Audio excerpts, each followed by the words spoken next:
Guess I was on a snooze cruise. Guess I was on a snooze cruise.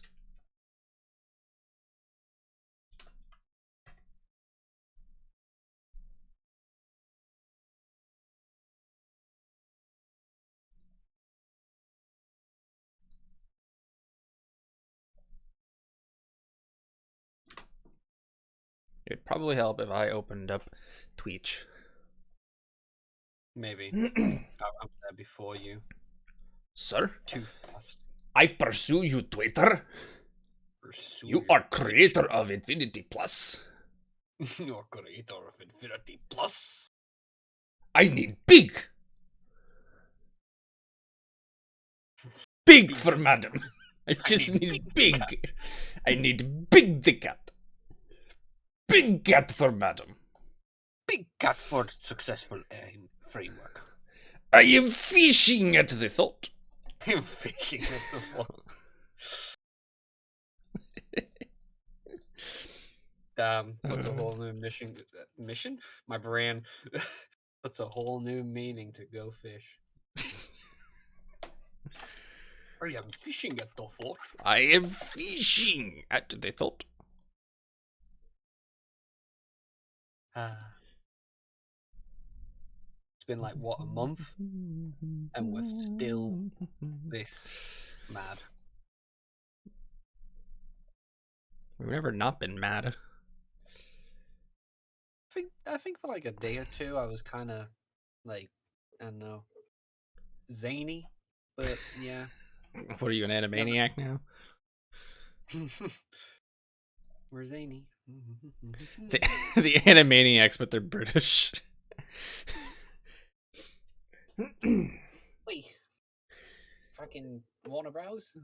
That's totally British. Warner Even when I Bros? try and put a British accent on, I can't do British. I can't do British. I'm a fake Brit. I don't come from Britain, actually. I come from a land down under. You don't come from Britland. I come from Eastern. I don't know where I'm going with this joke anymore, okay? I'm tired. I shouldn't move these enemies, so that way They're they not don't fighting.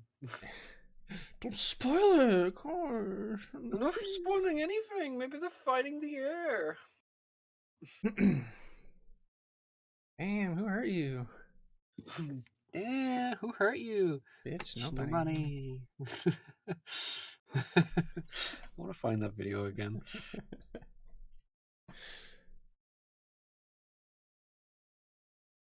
Alright, they've been moved out of the volume so they won't go after each other's threads.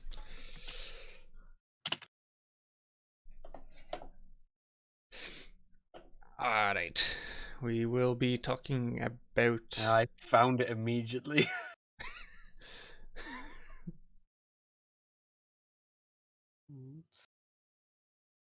Don't go with dates. There's a reason why.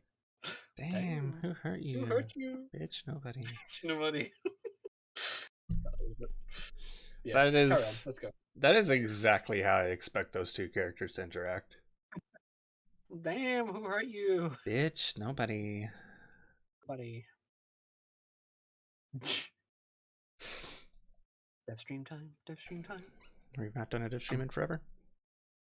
Maybe. Maybe. Ah!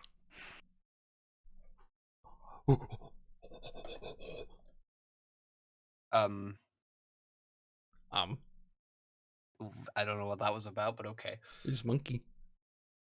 Why are you going monkey mode? It's monkey. Ooh.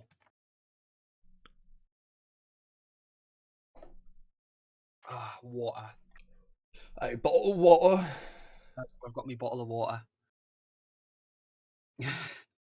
I'm very like, I just can't stop thinking about it every time I say that now. Whenever I'm in a call with you, Right.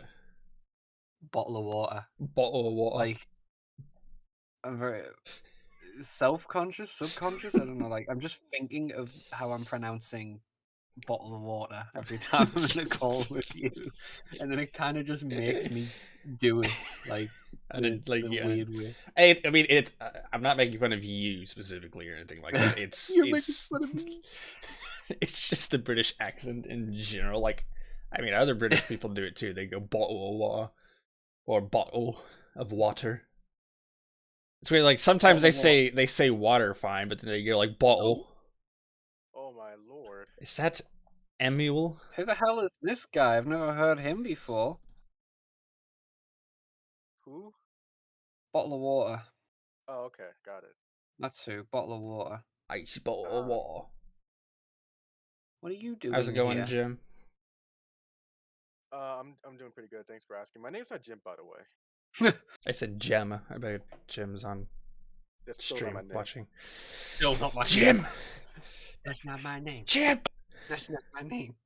Are you ready for some bushland adventures? Bushland adventure.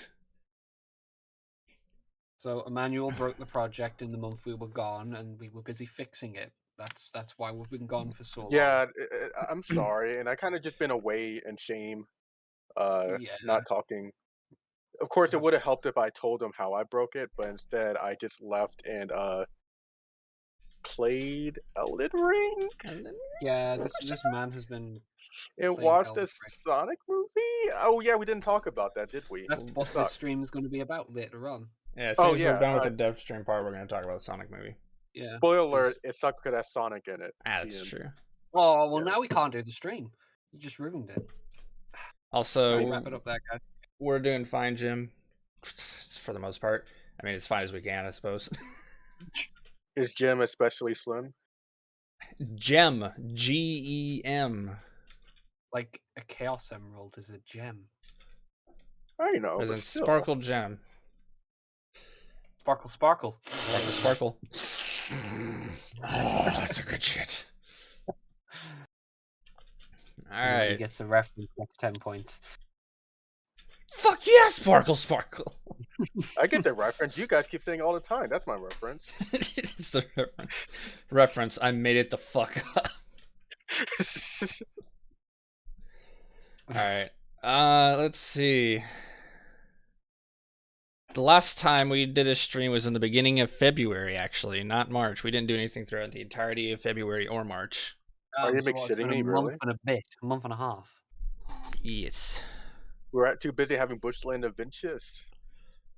Part of the reason is a good chunk of the work that we have done over that month and a half is stuff we can't show you. Throughout the entirety of February and partway through March, I did nothing but work on Whisper. Which a fuck ton of work has been done on Whisper. Like, and you can't look at her. It's too revealing right now. We can't show Whisper because I don't want to. Revealing, yeah. She has to put her clothes back on. Because someone fucked up the model.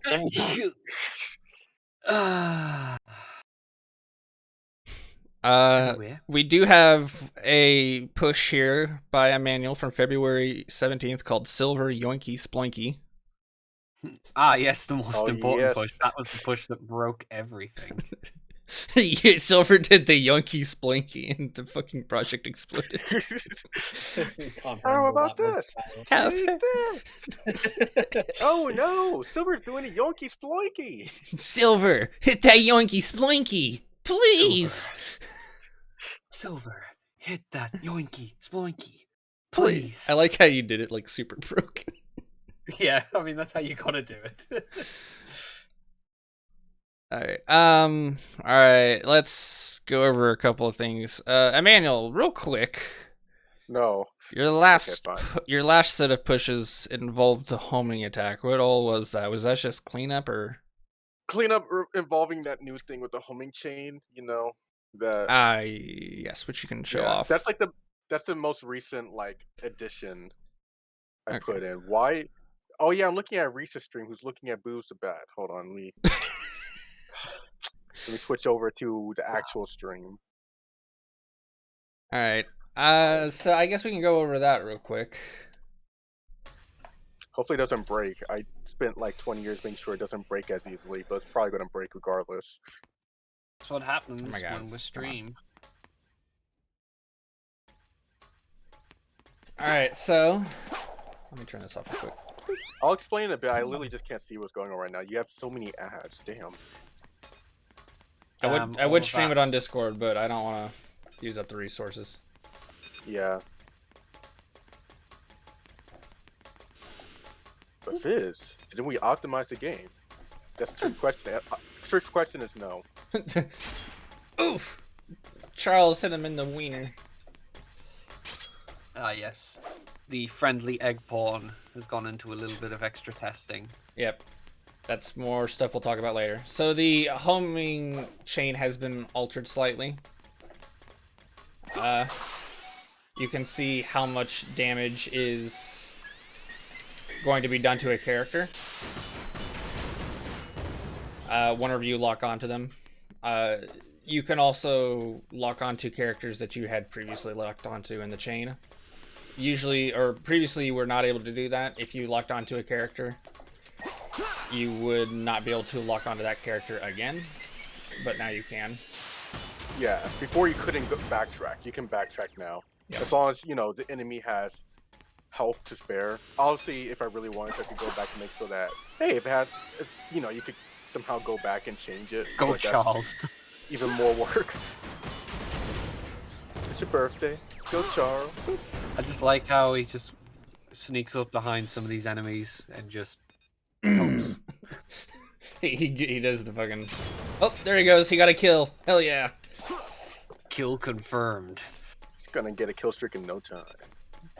He got a triple kill when we were testing one other time. Yeah, he did get a triple kill. He killed all three of them at once. Sir Charles Play getting of the the game. kills. Play of the game. Ding, doo, doo, doo. Yes. Alright. But yeah, the homing chain. So yeah, the homing chain logic has been overhauled quite a bit, so it's more lenient about who you can lock onto.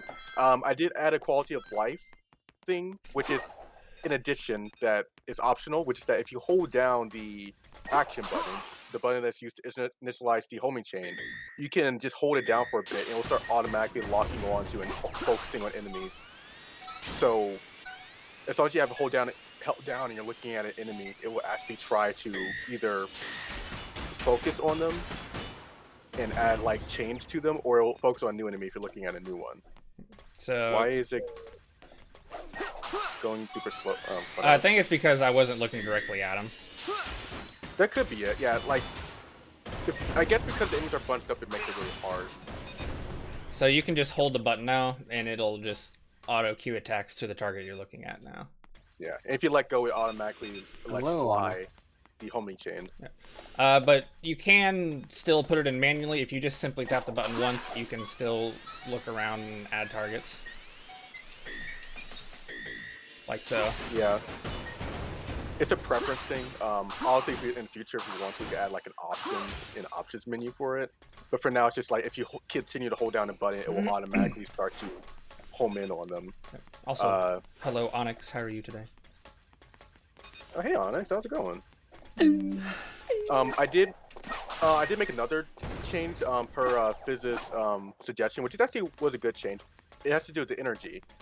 Before, the homing chain would use up some energy every time you lock onto a new enemy or use a focus or something, and it will also drain slowly.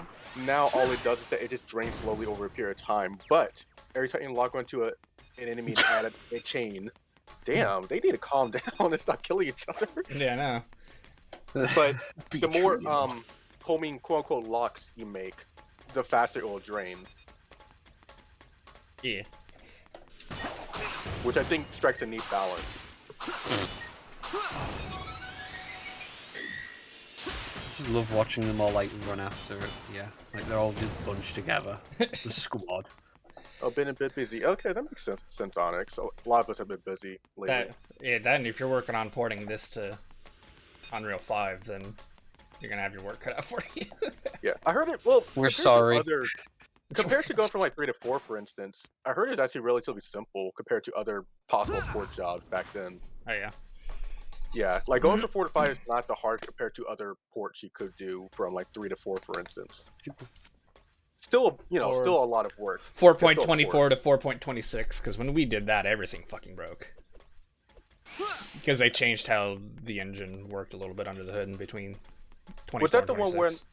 when? Was that like after 3 and K? Or was that after Yeah. Color for Combat? I believe that was after. Oh, that was after Color for Combat. Hello, Blackout. It didn't. It changed quite a few things. It didn't break it like it broke it like it broke its back, but not in half. Yep. Does that make It's sense? like Batman and Bane. Yeah. I'm pretty sure last time we went over the homing launch. Also, how's it going, Void? Did we go over the homing launch last time? I think that we went over that a while ago, and I think we went over the new homing record too. We could. Well, did we? Might as well. You might as well show it and explain it, I guess, because still. I don't think we did. Oh, Charles got a kill. Nice. I did also. Charles I got did- kill confirmed.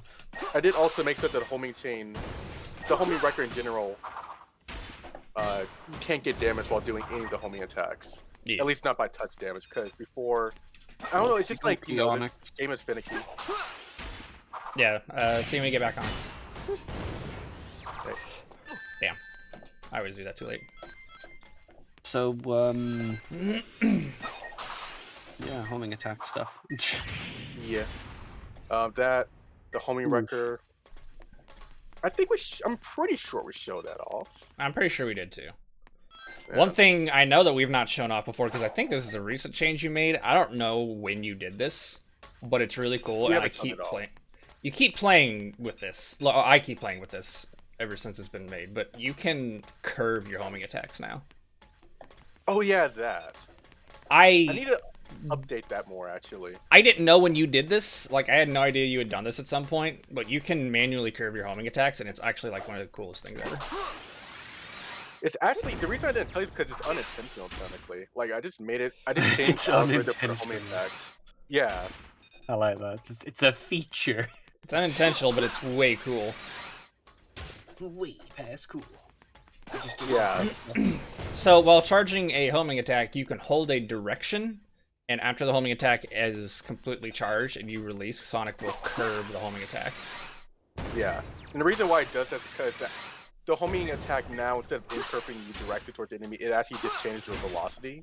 So since you're like holding down the charge, and you're moving a direction, you're setting your direction to start to the left or to the right. So it will like then first go to the right and then start looping towards the enemy. It doesn't work all the time. Like if you're too close to the enemy, for instance, It'll you want to just see a lot zip going you to in. them, which is just a hard-coded thing I put in so you can't. The homing attack never misses. But in the future, I can look into possibly upgrading the homing charge to more purposefully, how would you say, curve. This doesn't really serve too much of a purpose. However, one time I did get a triple kill with it. Because your hitbox is active throughout the entire homing attack, but it doesn't deactivate the homing attack until you hit the target you're locked onto. So you can hit multiple enemies with it. Yeah. Like that. I just got a double kill. Fuck you. What I think I may do in the future is maybe, if it works out, I could maybe use a spline instead. Instead of it being like physics-based, it's a spline that you hold left or right, you like extend it to the right or left. That way you can get like a prediction line of how it's going to look when you curve it too. That way it's more purposeful. Maybe. It does So I can mess with really... it later. It is really helpful for, like, knocking an enemy around. Oh, so you can like, so you can choose a direction where you knock them, I Yeah. guess. Yeah, it's great for, like, relocating enemies. That's true, actually. I have knocked so many enemies into the fan that way. It'd be cool if you could combine that with the homing kick too, so they have even more influence over the direction you kick them. Oh, there is one more major change essentially to the homing chain, which is that it can now combo with the other homing modifiers. Oh, that's right. I forgot about that. Yeah, So, whenever that's- you... That one was like one of the harder ones to implement, honestly. And it's only with the finisher, right? If I remember right? Yeah, it's essentially like, I get, you mind if I explain it? Yeah, go ahead. So one addition I made to the homing chain is that now, if you ever press a button to initiate a homing launch or a homing record, and we can add more moves in later, it will whatever point you are in the homing chain, it will add in that move to be queued up at the very end of the homing chain, and it acts like a finisher. So essentially, you could make as many homing chains as you want on as many enemies or one enemy or whatever. But if you ever press a finisher button, in this case, homing launch or homing record, you will end the homing chain with that move. It's probably better if it just shows off. Like that. Yeah. I assume so. I can't see it exactly, but give it like 10 seconds. I assume so. It actually failed tremendously. So that there, I and- ended it with a kick rather than a like a regular just homing attack. And that earlier one I did, I ended it with a homing Oh, you launch. took Charles' kill. Oh, did I? Yeah, Charles was going for somebody and then you just killed them. Damn. But yeah, and the health bar does actually accurately like relay like how much damage you're going to do for the most part. Like for instance, the homing launch only doesn't kill enemies. So if you end a homing chain with a homing launch on an enemy that has 1 health left, it won't kill them, and the health bar will show you that. Unless it's a flying enemy, in that case it will kill them, and it will show you that. Just a little quality of life thing. But I was just playing around with the homing chain. I was like, you know what? How can I make this flow better with other moves? And I thought, what if I just make so it literally could combo into other finishers? Yeah. Kind of make it like the glue that holds the other finishers together if you wanted to. And I think it works quite well. Like the homing modifiers in general are like much better to use. The homing records, I think, synergizes better and could be used more in a more versatile manner. The homing launch is way more versatile in general too. In a homing chain, everything's more versatile in general. With Sonic's moveset. Like with the speed Yeah. character moveset, it's like a lot more versatile now. DMC Yeah, Sonic. And these moves will serve as templates for the most part for other characters. Every character will also get a unique sort of like, so far Sonic can perch, which will be his specific like unique homing special, you can call it, that he can do, and all the other speed characters will get a unique homing special. But they will also get tune-ups and touch-ups and changes to like the other homing modifiers that will for the most part be the same, but have changes and additions that are cosmetic and functional to an extent. Most of it will just be statistical stuff. Like, we're not going to change too much functionally of how they work for other characters. Yeah, like I Maybe Shadow gets like an additional hit or like additional damage per hit, but maybe he's slower. And maybe Blaze can launch higher off of most attacks than other characters or stuff like that. Yeah. There's a lot you can do that changes the cosmetics but keeps it mostly the same. Like, you can change the homing chain so that instead of bouncing around enemies, Shadow teleports and does like, you know, the opening to Shadow the Hedgehog where he teleports and beats the shit out of aliens? Yeah. Just kick combos.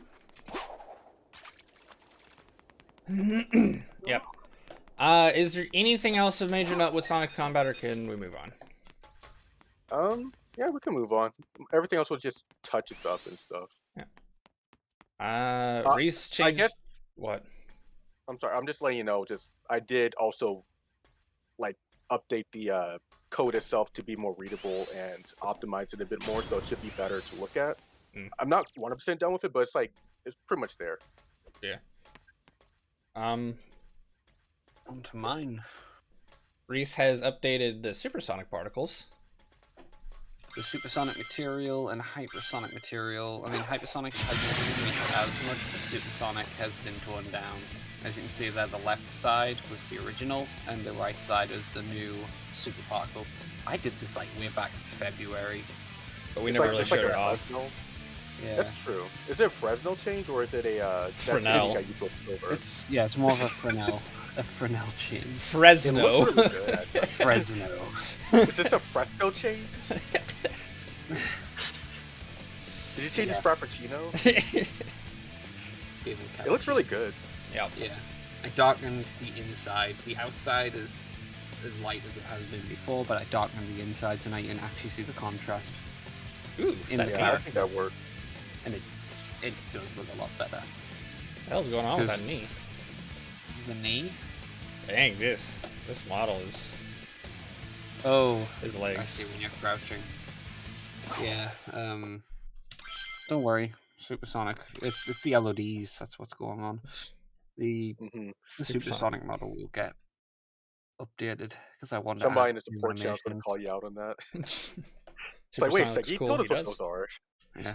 Super- Hypersonic. I'm not sure if I've changed much of the materials for him, but I have worked on some of the extra stuff for hypersonic. Particles and actor-wise.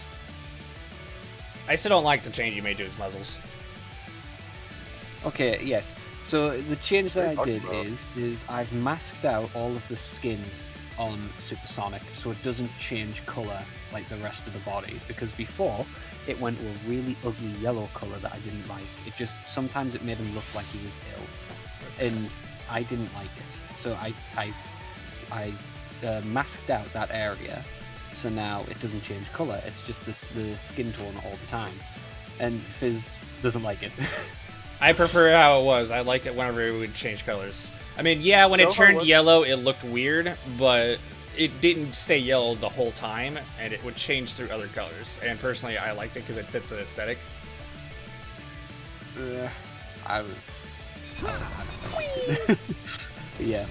So along with some of the material changes there, I worked on the boost actor. Oh my God, What my did cat- you change with that? I saw the update note, but I never actually. What, for the like, really boost got to actor? change. Yeah, what did it was like an I actually optimization updated the thing, or- boost actor so it recognizes what state you're in, and essentially you can give each form a custom particle now for the boost. Oh. So for like Blaze, you could make like a fire boost or something. But for what you call it, for hypersonic, the Oh. boost has got a bit of a rainbow effect to it, Season and- tone, got it. and the what you call it, the trails are a lot more of the thicker stars instead of the tiny little sparkles that they used to be. Yeah. It'd be kind of cool if, like, just like if I were to do an addition, maybe add in like the trail from colors too when you're hyper. Which trail? You know, like the trail when you're boosting in sonic colors. Instead of it being a cone, it's like a trail you have Oh, you around do you. the V cone behind you, like the V trail. Yeah. Yeah, I Eh. see what you mean. How's it going, Fabio? Also, you switched to PC now. Neat. All right, so you have the super and hyper particles have been altered and updated. Yes, and like I say, they're all individuals now. So for each form, you can put in your own boost particle. Yep. So what we're Oh, planning yeah. on doing is making like a fiery boost effect for Burning Blaze. Yeah. When we get around to that. There's been a lot of other smaller things I was doing. I was trying to work with Jade Ghost. I couldn't get an effect working for Jade Ghost because I needed your help there, Emmanuel. But you Sorry, disappeared. I've been a ghost recently. Yeah, guess that- you Jade Ghosted me. No, I just like I okay. was like I literally can't help you. I'm sorry. Okay. And then I died for like 2 minutes. It was kind of Okay. painful. Other things got that I better. did in the past, I can't remember much that I did a while ago, but there was some things I just did today that I got finished, which was the zip lines. The Yes. zip line actually has a string attached to it now, a string like a wire. So that visually shows up now, which is good. And Oh, yeah. the end of the zip line, like the end pole, will always stay attached to the last spline point now. So visually, besides the character animation, I think the zip line is done. Yeah. There's some things we can do to smoothen it out a little bit because it's still a little bit. Yeah. But other I could than probably that, help with that. the zip lines can also be reversible now, as you've seen right there. If you want, you can tell a zip line to be. That's a new bug report. All right, we'll look into it. Okey-dokey. Also, Emmanuel, do you see that homing attack thing? I've noticed every once in a while when I try and do a homing attack, it just stops. I think I saw it on stream just then. I personally haven't experienced that. I don't know what's going on. At least recently. How often But does it affect you? it's like I don't know about enemies, but whenever I home attack objects, it's like every other homing attack. Mm. Interesting. It's after you interacted with the zip line. I've noticed. For me, every time I do a homing attack afterwards, it will always stall. Maybe there's a problem with the homing attack volume that it uses. That Mhm. is that is likely actually. So Still need we'll to do have to testing look with it out. that pre-calculated homing attack stuff at some point. Yeah. But yeah, the zip lines are now reversible, but they can also still be one way. Like this one is one way. I don't have a way of turning off the homing attack yet, so you can still home attack onto it, but eventually that'll be turned off. And as you saw, like the zip line reversed itself versus this zip line here, which will not reverse itself. It will just simply stay after it's been used, and then you can home attack onto it again and go the opposite direction.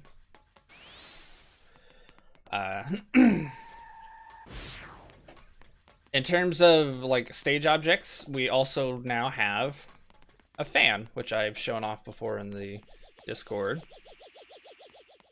Can you exit the zipline while it goes forward? I don't think you can. Actually, you might be able to. You might be able to jump off of it. Okay, no, you can't jump off of it. But that shouldn't be too difficult of a thing to implement. Oh yeah. Like being able to jump off a zipline. Mm. But as I was saying, the fan has been worked on. I want you to look at it eventually, Emmanuel, because I'm sure it could be optimized in some ways. I can't tell if it's the zipline that's inoptimal or the jump ball, because I want to say it's the jump ball, maybe, because we've noticed the jump ball is kind of unoptimized. But the nice things about the fans is the fans can push both actors as well as physics objects, and it has different settings for each one. So for actors, you can change the strength as well as an X, Y, or a Z override. If you wanted to override your XY movement or your Z movement, you can tell it to do that. You can also override any existing physics in with physics actors. It won't work for like basic actors. It looks for an actor that contains a no, not an interface. Any component that simulates physics is what it looks for. It looks for components, not actors, is what it looks for when it comes to physics related stuff.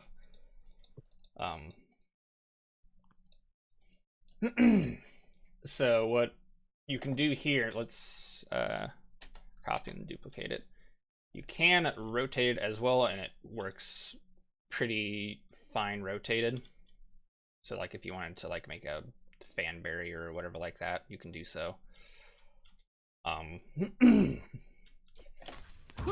Oh yeah, I do wonder how it works against the actors, if like when it's just pushing them forward or backwards. Ooh, that's just made me think of something we should add to the fan. It shouldn't be difficult. We should add like some sort of a timer mode for it where it turns on and off. That's what it. I mean, it has a button interface, but I'll get into that. So yeah, so you can use it as like a barrier if you want, but if you want, you can also tell it to not override your X and Y values, which means you can push against it. It's not very great because it's constantly wanting to push you, like it's constantly wanting to like push you off the air because it's launching you. But if you were moving fast enough, you can push against it. You can like overcome the overcome the fan. Or you could also use it to propel yourself, because it would push you along instead of overriding your X and Y. Interesting. I could probably figure out a way to not have to launch the player so you can maybe keep them on the ground, but we could talk about it later. Yep. And you can also tell it to not override your Z value, so that way if you don't have like a super high Z value, it will still push you, but if you want, you could like maybe stomp and land on it because it wouldn't be able to override your Z value quick enough and stuff like that. You can adjust its scale with this here. It's a very basic scaler or scalar incrementer. You can also change the radius in which it can blow, as well as the half height. I'll have to change the ability to offset it as well, is what we'll have to do, but that's not a big deal. Yeah, an offset could also be useful too. That way, like when you get towards the top, it has less force than when you're at the bottom, so you can like kind of float. This works with pretty much most of all actors. As you probably saw earlier, it will it'll blow the egg pawns into the air because these are just considered actor characters. Oh, come on. There we go. That little crystal thing that is a energy drop. It's not a physics actor, but it does have a physics component to it. And the fan recognizes that because that is not a character or a pawn or anything. That is simply just an actor, meaning that the fan wouldn't recognize it as a character. However, it does recognize the collision on it that is simulating physics, so it will add an impulse to it, blowing it up into the air.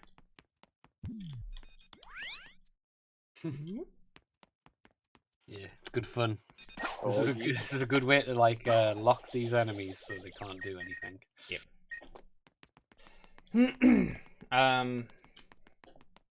So yep. The other thing with, let me swap characters here. Boop. Oh, hello. Is it what I think it is? I think it is. Oh, that's adorable. I like that. I just added it today. They are flying. They are flying. Flight characters can interact with the cannons now. Wait, They aren't what? fucking broken. I fixed it. Nice, you fixed it. I didn't even realize that. Yep. Flight characters such as Tails and Silver can interact with it. And since I'm already a flight character, flight characters can interact with the fans as well. So if you are flying, a fan will automatically push you upward, obviously, and it will also refill your stamina. Huh. I think Bane wants his ideas back. I'm kidding. That also works for Silver, so if I were to swap to Sliver, hopefully... Yep, there's Silver. I don't know if he's... Okay, I was about to say I don't know if he was in the selection. So even though Silver's main hover does not really gain height, you can hover into a fan. It does not override your hover, it just simply pushes you upward like you would normally with a fan, and it refills your stamina, so you can move once again with completely rejuvenated stamina. I don't think Silver has invincibility music. That's weird. He should do. So I think you might have done when you were character swapping or something. Maybe. Yeah, that might be the case.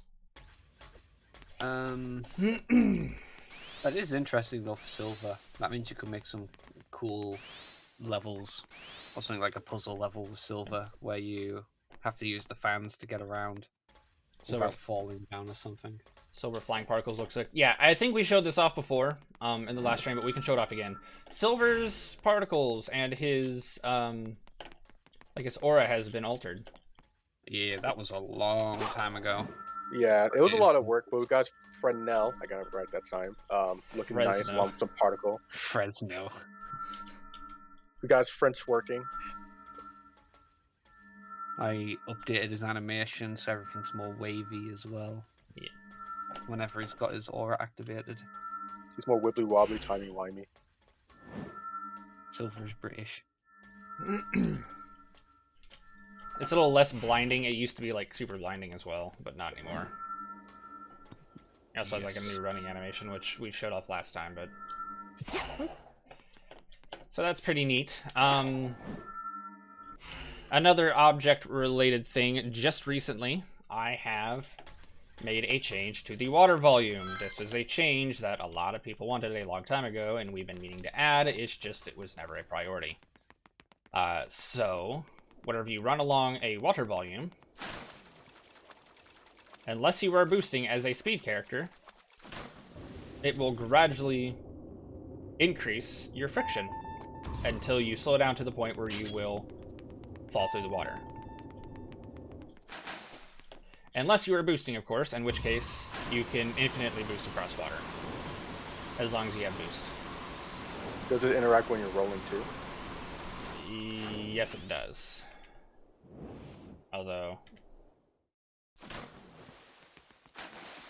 it didn't matter too much with rolling, because with rolling you can't accelerate. You only ever Oh yeah, that makes sense. you only just cruise on your currently existing speed, so it didn't really matter too much. That makes sense. I imagine what we could maybe do so that you can have shenanigans kind of like in Hydro City is make so that there's like a bit of a timer before it starts pulling you. Hmm. But like other than that, it's actually a pretty nice mechanic. We just never got around to it, as you were saying in a post. Yep. It can also you can also tell it to override or not override. You can tell it to ignore super characters. So if I'm supersonic and I'm running on water, it can ignore it and I can just run infinitely. But you can also tell it not to. So if you really wanted to, you can be like, nope, not even super characters can run infinitely on water, and they would eventually slow down as well. The rate in which it drains energy can be changed. So if I click on it here, it's called hydroplaning, by the way. It's like a hydroplane friction. Oh yeah. Yas. Uh, Physics. is add friction, is super ignore friction, hydroplane friction rate. That is the rate in which it will add to your friction. I also need to make the timer that it increments instance editable. That way you can change that as well. But this is very, very finicky, so you got to be like super careful with the numbers you toss in here, or else you're just gonna plummet like a rock every single time you hit water. So Nobody wants that. Turn it. Yep, come look. So the second number from the top here, there's gravity and then there's friction. You'll notice as I run along the water, my friction will gradually accelerate until it hits 9. And usually around the time I hit 9, I can no longer like accelerate to a point where I can stay above water. But if I'm boosting, my friction changes to 1 because Emmanuel did that for some reason. But What? it completely ignores friction for boosting. And if I were to change into supersonic, you will notice that it doesn't increment my friction at all. This is a change a lot of people wanted a long time ago, and it's something we've always meant to add. We just never got around to it. But now it's there. We got to touch it up and fix it up a little bit, but for the most part, it functions. The main problem isn't the friction incrementation or anything like that. It's actually how it tracks your position. That is a little bit of a problem, but hopefully we can fix that without too much issue. Here's another thing I did way long ago. The light speed dash has been completely reworked. Or not completely, but like a huge chunk of the light speed dash has been reworked. And refactored. Yeah. It is significantly what's the word I'm looking for? Less intensive. Yeah, it's significantly more optimized. So if we track our frame rate here, I got about frames of 30 right now. Normally that's higher, but I'm also streaming. I can usually stand around here with about 45 to 50. And if I start light speed dashing, you can see I no longer drop frames. In actuality, I gain frames. And that's because it's deleting, or not deleting, it's hiding these actors. So the light speed dash is significantly more optimized. What it used to do is it used to tank and chug the frame rate if you did a super long light speed dash trail. But now it does not. Another thing that would tank the hell out of the frame rate is looking at the ring collection particle. So there's that ring collection particle right there. If you were to do a light speed dash and you were to like move the camera backwards or look behind you and look at that particle, the frame rate would just kill itself. It would die. Yeah. Now you're back in cars and tires. Neat.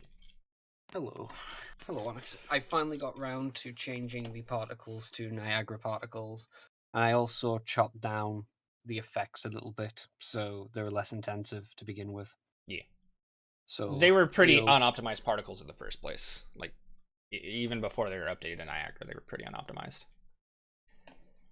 So the light speed dash is just overall better. Yeah, and gated more correctly too. It had some weird gating when it came to movement and like other abilities, but I kind of nipped those in the bud. Yeah. it works slightly differently now. You can still use the old Lightspeed Dash code. It's still in place, but it will still be unoptimal. The Lightspeed Dash, in order to make the Lightspeed Dash most effective, what you need to do is make sure you use ring splines. That is what will make the Lightspeed Dash the most optimal, because what it will do is if you do a Lightspeed Dash and you find a ring in the Lightspeed Dash will go, hey ring, do you have a parent spline? And if the ring is like, yes, I do have a parent spline, then the Lightspeed Dash will go, alright, if you have a parent spline, that means you have an array inside of you that contains every ring inside of that spline.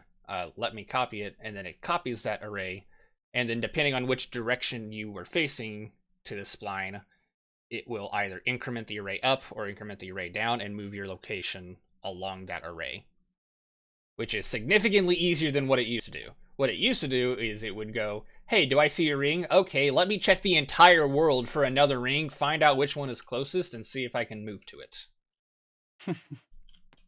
Yeah, that makes sense. That works. That's what it used to do. And it still can do that, but it won't as long as you have rings inside of a spline. So yeah. Big performance gains there. Yes. What'd you miss? Quite a bit of stuff, actually. We go over it all again at the end, so... Quick recap. Zip lines are now reversible. They actually have a mesh to them. Fans push characters around. And enemies and objects. And physics objects. We went over homing attack stuff, which we'll talk about later. Flying characters will also regain all of their energy if they interact with a spline while flying, or not a spline, a fan while flying. So if you're flying and you're almost out of energy, you can hit a fan, it will blow you around and then refill your energy.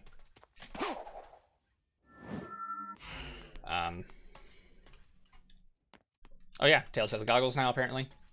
I gave Tails goggles today. Should have given him a gun, but that works too. Tails with a gun. They are adorable, and they do flesh them out a little bit. Like, I like how, like, it's not just the basic model like it was. I changed the model a bit. You do have the option to make them the riders with the black, but I haven't imported that texture yet, but that'll be an option. But the brown, I think, looks nice. Yeah.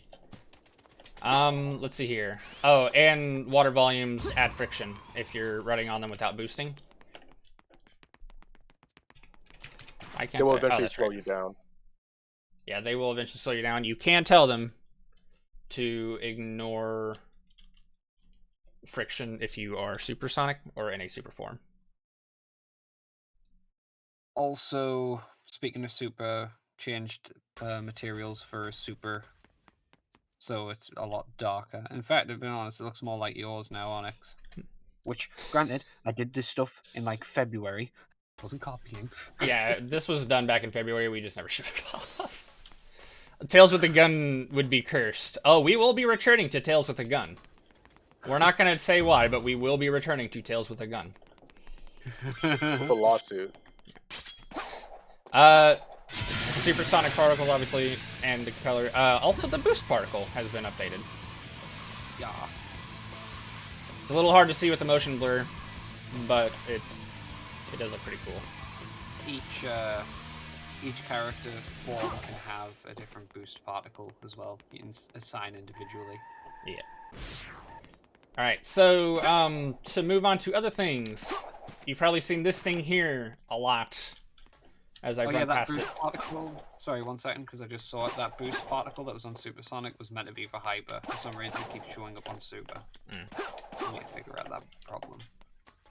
Oh yeah. This here is a cannon. It's actually a classic cannon, which was ripped from Lost World, if I remember right. But Sonic's not interacting with it. That is because it's not for Sonic. It's for Burst. It is the burst cannon. And then whenever you charge up and launch, It doesn't work. Oh, actually, I know how to fix that now. Emmanuel was supposed to fix it a long time ago, and he didn't, and he has not gotten back to me on it, and now Emmanuel's fired. Okay, I'm not gonna tell you then.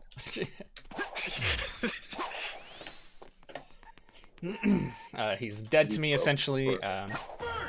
Ah! Just get stabbed in the heart. Oh yeah, there was one other character that I added something to as well. Was it Knuckles? No, Who was it? do the do The Dew? I don't know either. Shadow. Oh, Shadow. Wait, you added something for Shadow? I added something to Shadow. Just What, a as an character? extra because I had it. Real What, you quick, gave him before we continue on with that, the boost cannon, or the burst cannon. The burst cannon will just simply launch you in the direction the cannon is facing. You can add an input delay into it and a maximum strength fire. Essentially, whenever you overlap with it, you can charge another burst jump while inside of it, and it will charge a shot from the cannon, and depending on the strength of the charge, whenever you release the button is how far it will launch you based on the maximum. Alright, that's the burst cannon. It's still not finished. The launch vector has to be fixed, but other than that. Launch vector. Vector. I would only be fired if you copy or use my work anyway. It means I'm making something worth emulating. I assume you were the...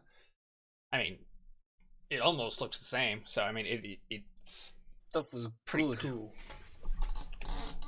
Stuff is good. I look at the materials that you do and the effects and particles, and I'm like, damn.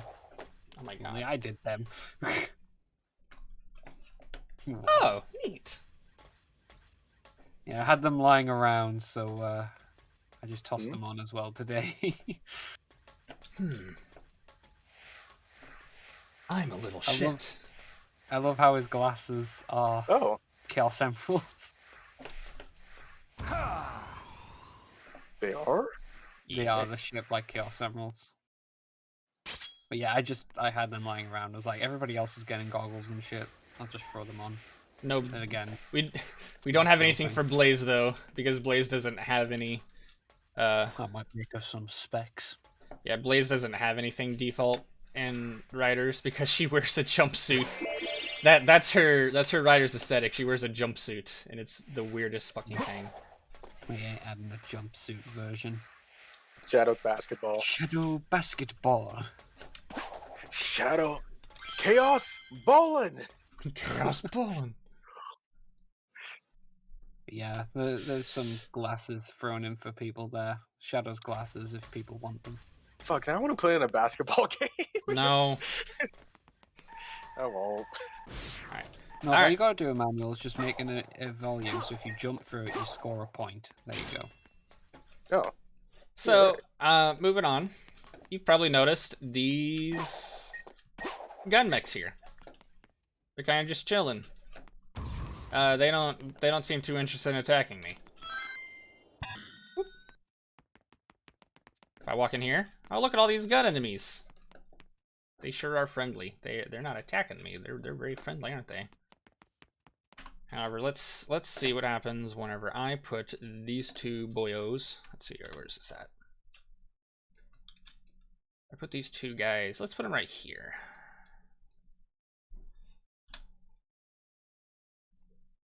Come on, frame rate. Let's go. There we go. It might take a little bit for this to fucking work, but It's gonna be too cute.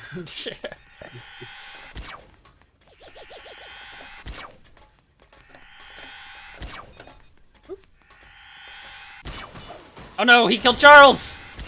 What? No, he killed. Ah! You asshole! God, how could he do such a thing? That's because the projectile they're firing is considered, Yeah. it's considered a, No, world Charles. projectile. I just one die. Charles almost Yeah, got who's caught the that? crossfire. I was working on this last night. Very, very, yeah. You literally were just working on this last night. But gun soldiers are like I'm trying to expand on the enemy factions a little bit. Gun soldiers will now attack Eggman soldiers. Any enemy Just faction, Eggman. any enemy faction that is considered Eggman, gun soldiers will attack. Any player faction will attack anything that isn't a player faction, which we will probably have to change. Charles here, the green one, the one we keep calling Charles, he is a player egg pawn. He's considered a friendly. And Pick a fight with gun. as we had like shown off multiple times before,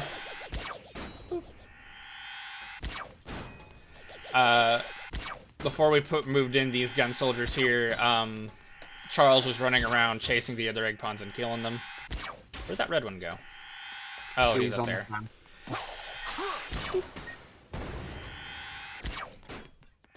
That's because Charles is considered friendly, and he will focus anything that is an Eggman enemy, I think. It seems to be anything that isn't a player. Yeah, anything that isn't a player. Oh no, Charles got hit! We need to improve the AI sensing for the faction stuff. Yeah. Because Charles gets very confused on who he's got to go after, and sometimes you'll see him stuttering. It's because he's like targeting 3 people at the same time. Yeah, he can't. Usually it's the flying enemies. He'll see the flying enemies and he'll be like, "Oh, I can go for them," but then realizes that he can't go for them. Ow. So then he just freaks out for a bit. Yeah. The game is the AI is made more so for just targeting one player still. So as we optimize eventually to factor in, oh, there's multiple targets. Who am I going to go for? Essentially, what we need to do is just if it's a like a melee or a sword type enemy, it shouldn't target flying enemies. Like if it's a flying type enemy, it'll just be like, well, I can't reach that. Well, But it if you should haven't it done- should check its world Y value or its world Z value, and if its world Z value is within a an acceptable range, then it'll ignore that. It'll be like, yeah, I can attack that, assuming it can like path to it. Yeah. Quick question: What's also- are y'all actually adding Big the Cat into the framework? No. I hate yeah. Big. That was We have jokes about it. But, Yeah. no. we've done multiple jokes about it. That was an April Fool's joke. That was a long time ago. That was. I guess it's even funnier the second time. But yes. One thing that was really weird, I think that has to do with the mesh. Emmanuel, man. The gun soldier does shoot itself on occasion. Oof. You mean like it targets itself? No, Or- it doesn't target itself. It's just the projectile manages to hit itself. Like it fires Oh, the projectile well- and it hit itself. Well, we've seen eventually the projectile can be updated so that it can't hurt the user. We also need to make walking animations for these gun soldiers so they can walk. Yeah. Probably. We could also just get around it by making so they ever want to move, they just fly. And just land and then do it They again. canonically do move. They just kind of hover everywhere. Makes the Yeah. legs kind of redundant. Like that The right there. legs are... It hurt itself in its own confusion. But yeah, Fine, the, I'll do it myself. Oh no. So yeah, like the gun soldiers are meant to be passive, aren't they? Like the gun faction. Yes. They're meant to be passive. We don't currently have a passive system in place. Yeah. Ideally, what would happen with gun soldiers is they are passive until attacked. Think of it like Minecraft. Yeah, Like and Enderman. not really like attacked. Like simply hitting them once won't be enough. We're gonna make it so like there's a threshold you have to hit with damage. So that if Maybe, like, enough you could- collective damage has been done overall, it'll change and attack you back. Because like accidentally hitting a friendly happens all the time in games.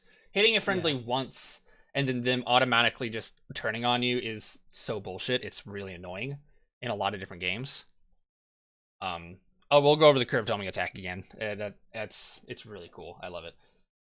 But we're gonna end up adding like a threshold to where like, hey, you've been attacked this many times, or we might even add something to because we have the enemy manager. Like we could have like the enemy manager track how much damage has been done to its entire squad and be like, oh, this squad has had X amount of damage. Turn the entire squad hostile. You know what I mean? We could have That'll be it as interesting. well. So a only a setting. squad goes hostile, but not the entire faction, possibly. If you want to make it Yeah. that nuanced. Yeah. You could have it as well, like as a basic version, is if so many gun soldiers were killed, then the level manager would check because it's a global thing, and then the Yeah.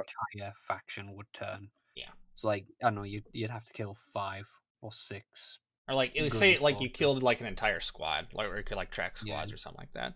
You killed like 4 out of the 12 squads. Now the entire faction is pissed at you, or something like Yes. that. You know, that'd be an interesting thing to see if we can implement, assuming it's not too difficult and too time consuming. Probably isn't if you do the global variable one. That's a really simple thing to keep track of. Yeah. Mm-hmm. Well, it would be cool, like if we can get this fleshed out properly. So essentially, what you could do is just put like Eggman enemies and gun soldiers and stuff into a box and just sit and watch them. E. See who comes out on top. And then you add in Iblis and everyone just explodes.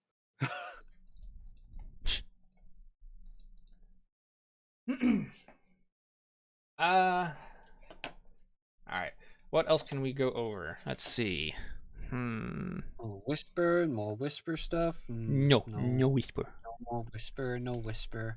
No whipper. Only whispers about whisper. There's many whisper stuff. There is one thing I'm waiting on to finish up Whisper. And Whisper. There's one thing I'm waiting on to finish up Whisper. I can't finish Whisper until it's done. Could you? Who are you pointing at? If only. He's pointing in the general direction of the land of Britland, which is I am. space. It is the Okay. entirety of England's fault why Whisper is not finished. Oh no. Time to destroy the Britain Islands. Come on, England! Finish the fucking Whisper! I've been busy. I just realized that one of the best additions I added to the homing attack is something unintentional, at least to Fizz. What? The curve. The curving. Oh yeah, Like, it is. you love it, and I didn't even mean to add it. Yeah. We can go over a recap real quick. I don't really think there's anything else that we need to go over. I don't think so. That I'm gonna have to use the restroom here soon before we Yeah, get started. The huge chunk of stuff we have worked on Yeah. is whisper related. So all of this Hush, stuff here is just the scraps of what we've been doing essentially. I do want to go ahead and say one last thing, I guess. We're going to be putting together some trailers here soon. Like, hopefully very, very soon. I wanted to wait until Whisper was more finished before we started putting together trailers. But that is not the case. You don't know, I might have added whisper while you weren't looking. Yeah. Actually, Okay. Reese, do you have the project open? I do. Alright. Without showing anything off, can you take over for a little bit? I've got to use the restroom. My stomach is very unhappy right now. I'm gonna pop this out, and you guys gonna watch Reese for a little bit. How about that? Oh. What? I have to go. I will be right back. Okay. So the stream is watching a stream of my stream of me on the project. Okay. That makes sense. I was just really concerned when he said popped out, but he was referring to the window, so I'm not concerned Yeah. anymore. No, that's what he was on about. Right, so yeah, essentially we've got a Sonic, we've got a Tails, we've got a Knuckles. Tangle? These Where'd guys. she come from? Tangle. I don't know what he wants me to do. Okay. Let's do a Right, recap. here's Big the Cat. My window has frozen. Oh, there we go. Big the Cat just absorbed my entire window. Oh. Do I have... No, yeah, I've got... I'm just playing as Snock. Yes, we have Snock. So, yeah, Sonic, he is a blue hedgehog, if you all know. Come on, England, show off some updates. What do I show off? He's already showed everything off. Well, we're doing a recap, so I don't Ooh. know. You could Um, show off the homing chain and how you could do the finishers with it, I guess. I'm terrible at doing the homing attack stuff on keyboard and mouse. I don't have my controller plugged in. Ew. I'm sorry, I don't have my controller plugged in for once. Ew. Oh. Yeah, there's the Feels weird. fans right there. Yeah, here's a fan. You see, you can do stuff with a fan there. Yeah. You also have the zip lines. Yes, we have the zip line. I got the mesh to show up, which is nice. It's very nice. And now you can see a line. Very wonky line, but it's there. You can zip on to the zip line. Fun. I The can't see water chat volume. as well, so like I don't know what's going on. Oh, let me look at chat. People are probably messaging, and I can't respond because I only have one screen. Oh, no, it's fine. Actually, someone did ask a really pertinent question. When are you guys going to implement the generations model? For Sonic, Mm-hmm. who asked? Uh, Blackout Voids, and also everyone else is wondering, including your team members. Well, I did try and add the generations model, and it was being funky. Look at that problem there, Manuel, that you need to fix. What problem? you little shit. I literally don't know what you're talking about. Fine, I it's just fine. thought I just thought you Ignore didn't finish. No, fine. I thought you were just being lazy, like like all the time. I mean, Shh. Um, I do have the generations model. It is in here. Sonic. It's in here, I believe. scenic.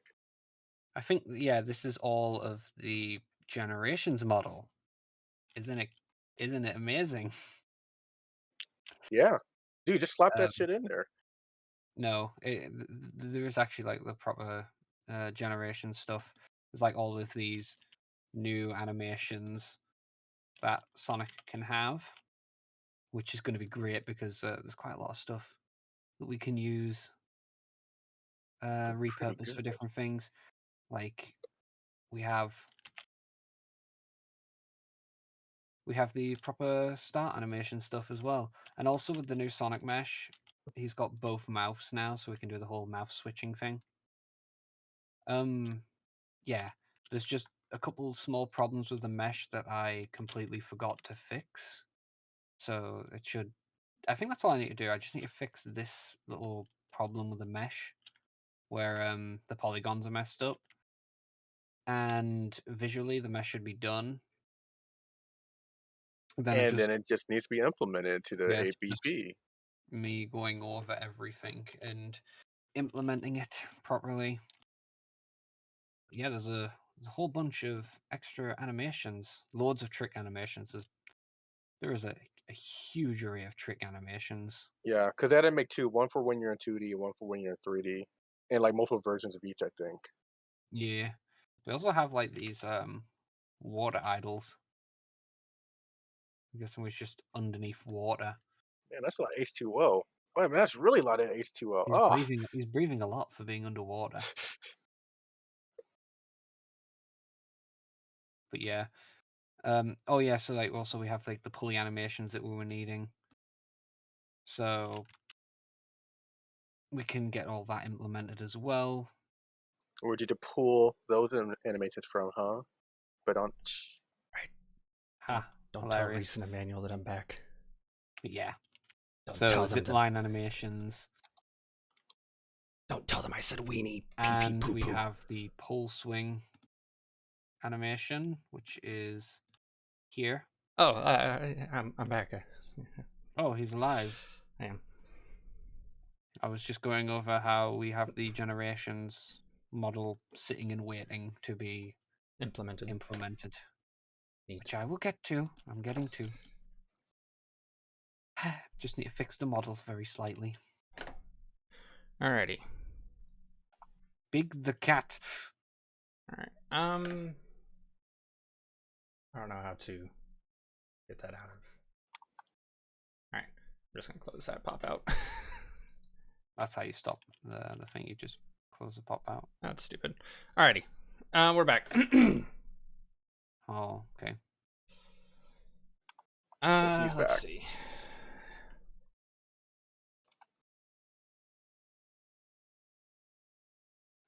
I guess we could just recap real quick, and then we can talk about the Sunk movie. Hey. Zip lines have been slightly worked on. They are now reversible. They have a model now. Light speed dash has been optimized significantly. They are much more what's the word I'm looking for? It's less intensive on the game. Yeah, it's less intensive on the game. They work a lot nicer. You do have to use splines in order for that to work, though. There's also more checks put in place to make sure they function properly. Supersonic model has been updated.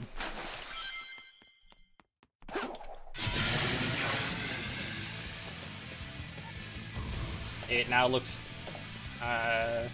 much nicer, less in-your-face glowy. Same thing with the hypersonic, and there's also a new boost particle. Oh, I don't know. That is a world sound, and we gotta change that. The charging and the firing sound effect. That is a world sound, and it's got to be a local sound. I think it is actually at location. We just haven't added the attenuation to it. All right. yeah, he might be right. Let's see. Fans have been added. They can push both actors and physics objects. You can adjust their settings to adjust their size and the scale of both the mesh and the capsule. The capsule will scale with the mesh's scale. You can also tell them to override or not override the X, Y, or Z velocity of actors, and you can also tell it to override the current existing acceleration for physics objects. They are also connected to the button interface, so they can be interacted with using buttons. Where'd those other two characters go? Where'd they go? That's weird. Whoop. What the hell? I got launched way high for some reason. So they can be turned on and off with switches.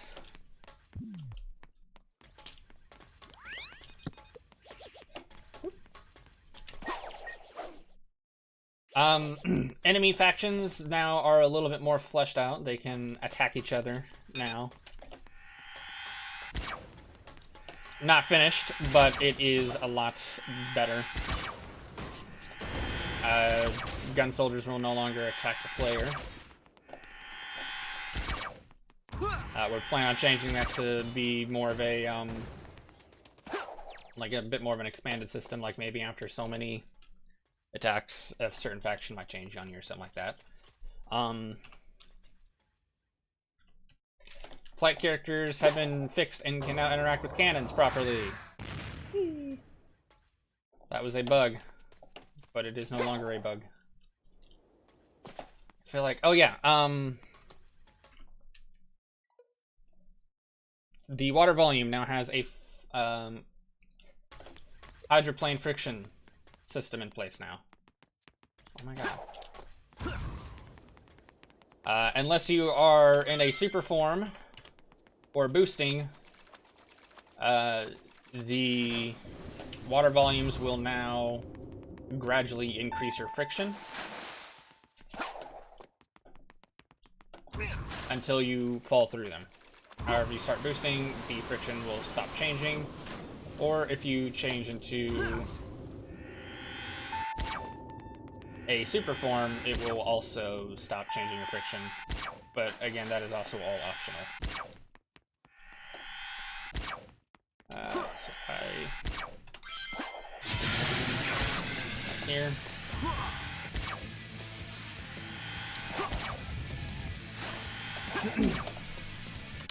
Was there anything else I missed? Homing chain shenanigans. Ah, yes, the homing chain. Homing chain has been updated. It's a little bit more fleshed out, a little bit easier to use in a lot of different instances. We do the dangle finishers. There's something that takes a while to set up, and I don't know what the hell it is. But you can now auto-assign ticks to the to enemies that you simply have the cruiser over, and you can also target enemies that have been previously targeted.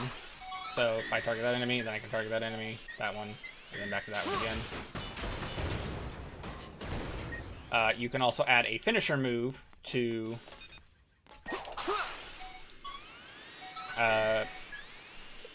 the homing chain.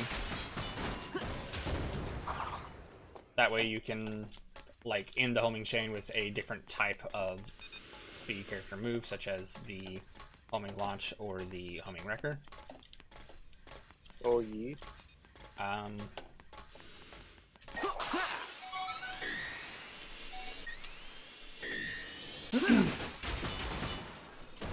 You can also curve the charged homing attack. Doesn't really serve a purpose, but it's just cool. It's unintentional, but I'll take credit. By charging the homing attack and holding a direction and then releasing, you can curve it. Curve it left or right. If you try to curve it backwards, Sonic will, like, zip around. He'll, like, curve backwards. And if you try to curve forward, Sonic will, like, hop upward.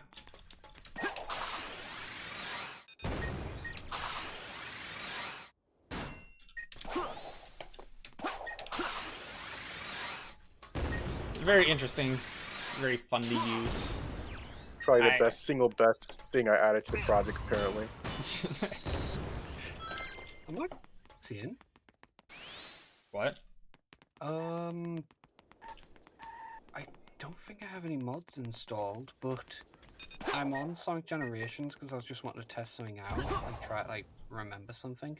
I went into City Escape, and it's playing the remix that was released by the Sonic channel like a little while ago with the person who does the music for Persona. Okay, that's weird. That's playing in City Escape. I don't think I have any mods installed. Can you send me a link to the song?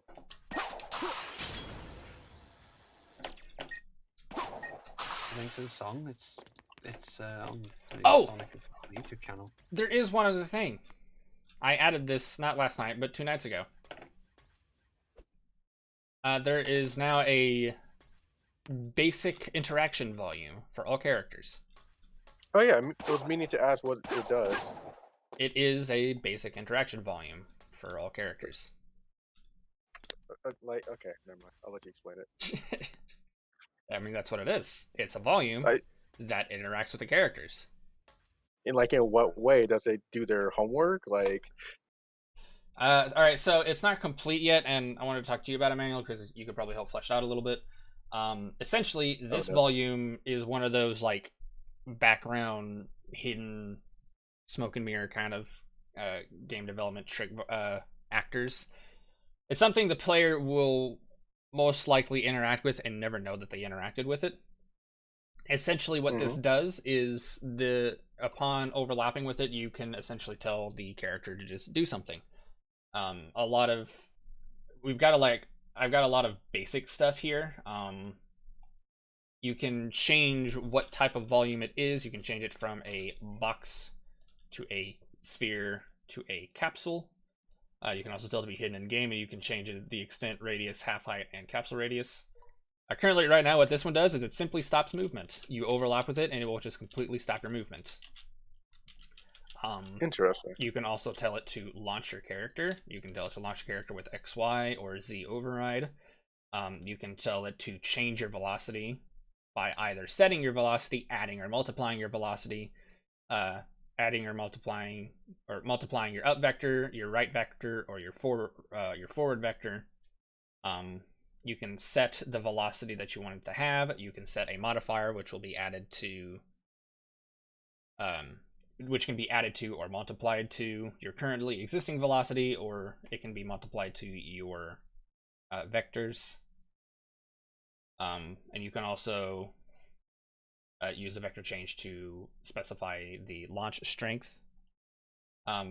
For character specific stuff, right now currently all it really does is it can also cancel abilities. So for speed characters, it can, if you overlap with it, it will disable the boost, it can disable the stomp, it can disable the bounce, the drift, and the homing attack. For flight characters, it will cancel your flight, it will cancel a tornado spin. For power characters, it can cancel your glide. So if you're in the middle of gliding, it will cancel it. So the basic concept of the volume is you overlap with it and it does a thing.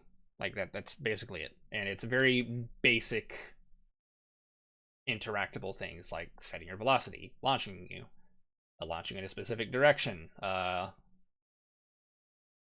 disabling abilities. It won't like completely disable abilities, as in if you overlap with it and you stay within it, it won't prevent you from using those abilities again. It'll only stop you from hitting, like it'll only stop the ability the moment you hit it the first time. When am I gonna fix my camera? My camera's not broken. I just choose not to use it. Gross. I mean, yeah. The reason I was talking to you, Emmanuel, is I'm sure there's other things that the power character could be like have canceled, like climbing or digging or something like that. I couldn't find any like basic cancel function calls. But that's all Knuckles still. I mean, if you want to make that stuff like power parent stuff, I could maybe work on that eventually. But for now, climbing and digging, especially the digging, I think the digging especially can stay with Knuckles. Maybe the climbing could be power parent. I've been thinking about it, but I just don't know.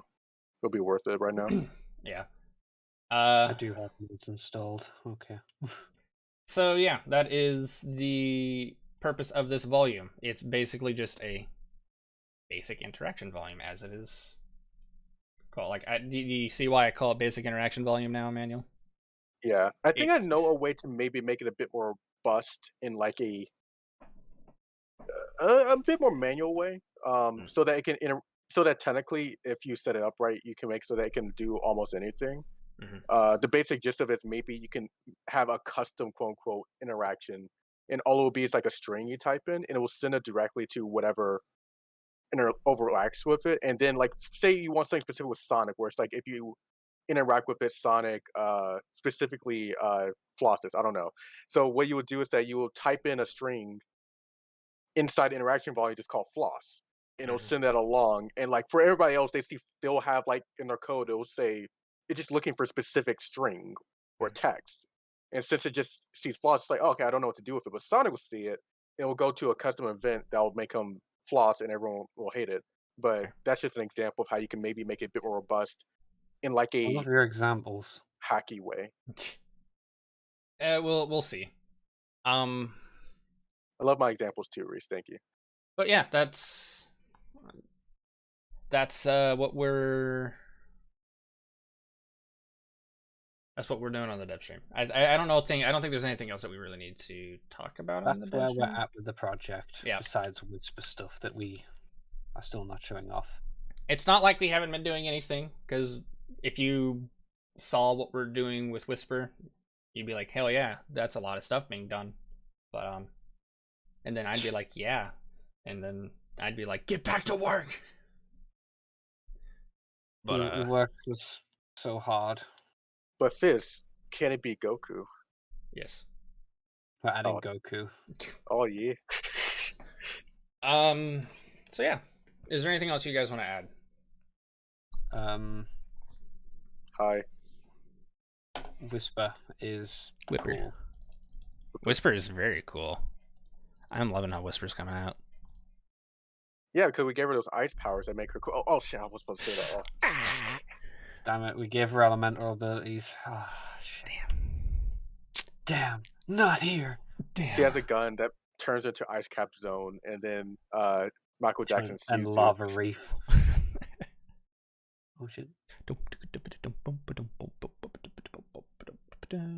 Yeah, I haven't got much else to say about the project. It's just stuff I need to do. Because otherwise the teams are gonna kill me or disown me. I don't know. Oh yeah. You're almost done with Whisper. Like, you are getting closer and closer. You have like one thing left, and then it's just weight painting, right? No, that's all I got. It's just weight painting. Just weight paint it. Me and Emmanuel can animate. Not as well as you can, but we can. Yeah, we can, Here's man. the thing. Here's the thing. Weight painting a cape, especially with capsules attached, is not fun. I know. Reese, if I can make the homemade chain I'm actually work, I'm sure you can do the cape. Trust me, man. I am working on it. He says as he's busy playing Generations. You're researching. I was doing research. In a game that Whisper is not in. No, he's Look, doing I research. They was- can fix Sonic, do the Generations model. Yeah. Yeah. Yeah. I'm just seeing how the Yeah. Generations animations all work.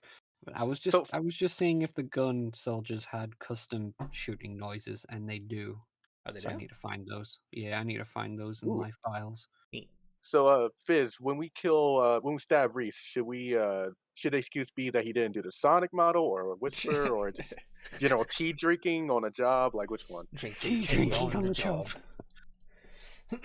For being Margaret Thatcher. Oh no! Oh, yeah.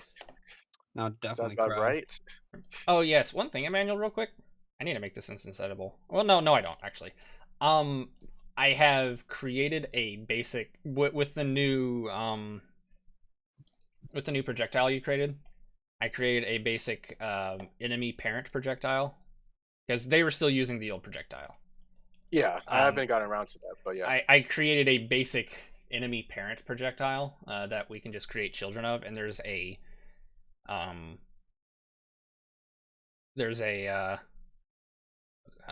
variable inside of the parent or the master enemy that children can override with their own individual projectiles now. Oh yeah, okay, that makes sense. So if you want an enemy to have a unique projectile and you want to create a child of the parent projectile, you can do so and then just override this variable in the child enemy, and it will work. But I wanted you to see it first, see what you thought and stuff. But yeah, you could show me in a bit. Oh, if you wanted to fix the burst cannon, it's literally a 5-second fix. If you wanted to do it now, if not, I understand. I guess, what is it? All you have to do is go to the burst cannon to when it fires you, and it's a character movement thing you have to add. Tell me when you get there. Okay, I'm there. Okay. Drag off the character movement node and type in breaking friction factor, or you're gonna set it. Set breaking friction or factor? Yeah, breaking friction factor. That's the name of the node or the variable. And it's going to be set to 0, and you're just going to set it after you set a gravity scale and before launch character. So before gravity scale and after launch, or after launch? Between gravity scale and launch character. Sorry, that's what I meant. Oh. You're just going to set it to 0 because what's happening is that determines if you're not pressing a direction, how quickly you just slow down in general. Ah, I see. And what you want to do is go to the clear cannon ref, and you want to set it back to whatever it was beforehand. Oh yeah. Yeah. Rooftop run. I'm going to Europe. When you showed me, I was like, okay, I think I know what it is, and I just I forgot when I did it. I think I did it a few days ago. I just looked at it, and I found out what it is, and I just forgot to tell you. All right, it looks like it was 2, so.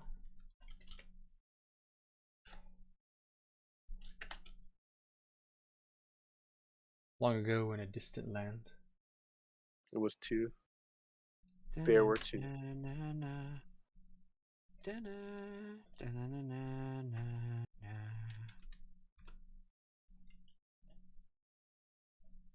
See, I'm useful. Let's see if this works. I'm useful. I'm useful. I do things. Please don't kill fight me. Just flowy. I'm the one who's gonna be fired. Whee! See, the burst cannon works. Now all we gotta do, all that's left for the burst cannon, whenever you launch out of the burst cannon, what will happen is it will spawn a hitbox around you that can damage enemies. And then will destroy itself after a delay. After the input delay is... After this input delay fires, the hitbox that it spawns in will destroy itself.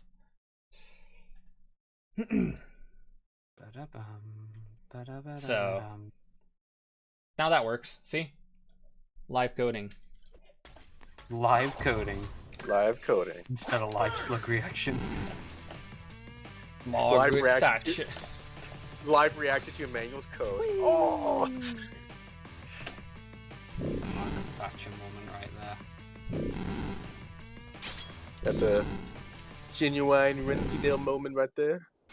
Wensleydale. Wensleydale. Not even Wensleydale.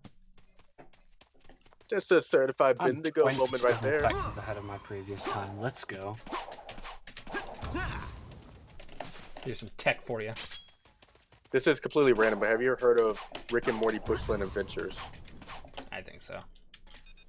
I don't know. It's actually funnier than Rick and Morty, which isn't saying much nowadays, but still. I've not watched any of the Rick and Morty. I watched, like, I think the first 2 or 3 seasons, and didn't watch any other than that. I've watched none.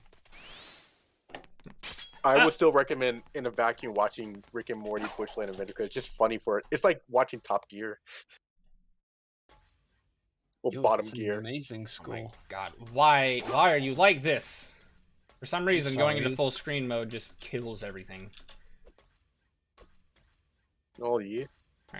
As you can see, we added portals everywhere to just zip around. Yeah, just to get around the debug room quicker. Don't ask. Planet Wisp. Oh, Fizz, there's something. If we need more time, there's one more thing we could do on stream, or just another stream. What? Play Sonic Momentum Bum. No, we're not gonna do that here. The heck? How did you add all that stuff to the spline segment? If you would show up to an HR meeting every once in a while, you would know. I hate Toby. I'm not showing up. I hate Toby. For some reason, the frame rate, or the portal kills the frame rate for me. It will. There are 2 things that determine, like, how, like, there are 2 things that are going to kill the frame rate with these portals. One of them being inside these volumes, because for Unreal Engine, having a camera that tracks a different location and displays it on a texture, like I forget what it's called. There's a name for, isn't it? Or Texture coordinates. Real-time texture render. Yeah, real-time texture rendering. That is insanely expensive. That is why these portals have a volume around them. That means it will only render one portal at a time. So if I swap over here, it's going to kill the frame rate for a little bit for some reason. I don't know why it's not going back up. I think it's because I'm streaming at the same time. Is it possible that it may somehow be doing all of them at the same time and it just wasn't a problem until now? It should be, no. Oh my god. Ow. Okay. So, yeah. It's kind of hard to tell, but these 2 portals are actually rendering the same target. That might be a little bit inefficient in some instances, but it's way better than every single portal rendering stuff all at the same time. Because that is insanely inefficient. Another thing about these is they will only render when you're moving, or they'll only update when it's moving. So if I were to hold the camera still, you can't tell because there's nothing on the other side. But everything on the image would actually freeze. Another thing that will cause these portals to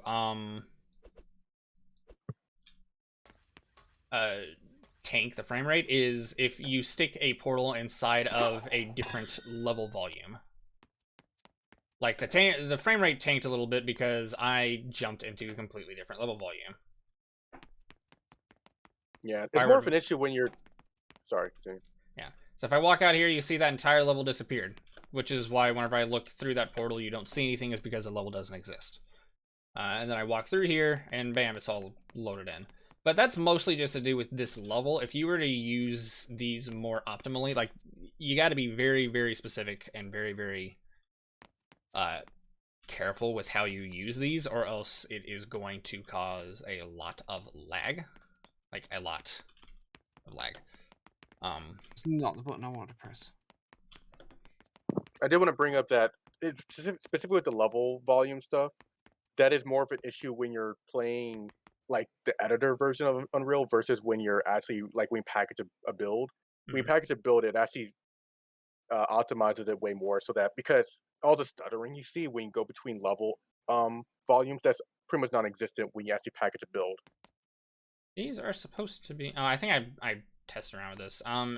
It's supposed to not play anything if you stand still, but I think it is. Like the texture is not supposed to update when you stand still. But I think it is. You can turn it off. Like, you can turn that option off, but doing so is like really unoptimal. There's probably some other stuff we could do optimize we could probably find online. There's multiple YouTube videos about making portals. Yeah. So these things are going to be super, super useful and super, super unique if they're done correctly. If you don't do them correctly, then they are going to cause some hassle. So I would not suggest I would not suggest anyone like super new to Unreal to use these, because they are not they're not a rookie item. Not anyone can just use these and it'd be effective. It ain't easy being cheesy. It ain't easy being cheesy. Okay, I think that is part of the problem, is it is trying to still track movement through the rings, even if you're not moving. That causes a lot of frame rate drops. As you can see, I ran out of that ring, hit this volume, and then I dropped like a rock, because this volume is programmed at the moment to simply stop all movement. So yeah, if there's not anything else, I guess we can move on to talking about the Sonic movie. Move on. Like I said earlier, we are hoping here soon to start working on some trailers. We are mainly waiting on Whisper to be more finished up before we work on trailers, because there is more than one trailer we're going to be working on, and I kind of want them all to be done within like a very similar time frame, and we can't do that if Whisper isn't done, because one of them will be a Whisper trailer. Well, I mean, we can. It'll just be sadder. Yeah, I'd rather not. T-Wars. I want to talk about Whisper so badly, but we can't. I don't. I hate that woman. Wow. All right, adding Emmanuel is sexist to the HR report. Go ahead. It's only her. Jeez. Look, Todd is gonna get on the case. Oh. Or whoever it was that you said you didn't like. All right, so with that in mind, let's get ready. There is something I have to do before we can officially move on, so give me 1 second. Let's see here. Who is pinging me?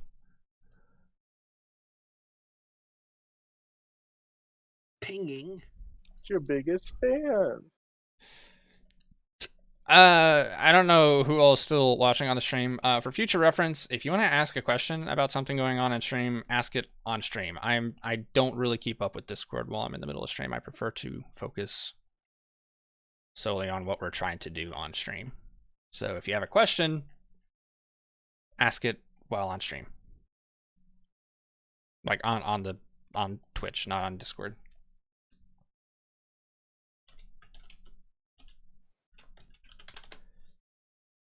So,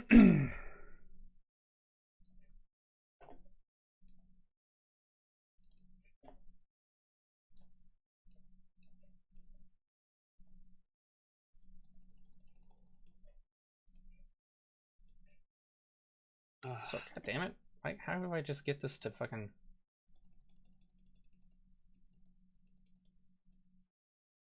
fuck it. I think I can do it like this.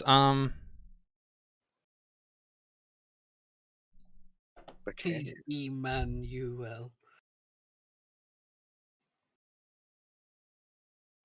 Let's just do Ye this. man, you will, fools. Live slug reaction. Oh, come on. Oh, here we go. Here we are. Side note, everybody's seen the Sonic Origins artwork? Looking good. Oh, yes, that looks so good. I think it looks alright. Emmanuel is getting fired for not enjoying. Hey, I just want like gameplay actual results. gameplay. Like people are like, the Sonic drought is over. It's like, dude, we haven't. The only thing we've gotten is like Roblox. Like, calm down. Wait until we actually see gameplay or footage, proper footage. He's not wrong. Oh my god, let me fucking...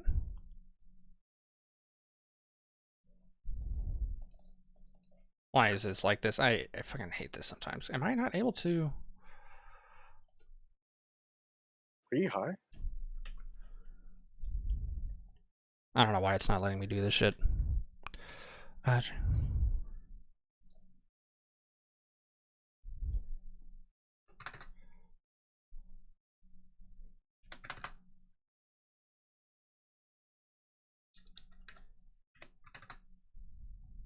Close enough.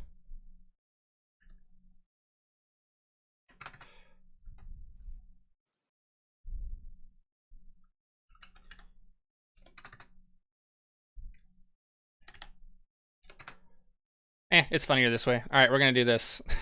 This is what we're gonna do. So what? I got the stream catch up. Boop. There we go. What do you do?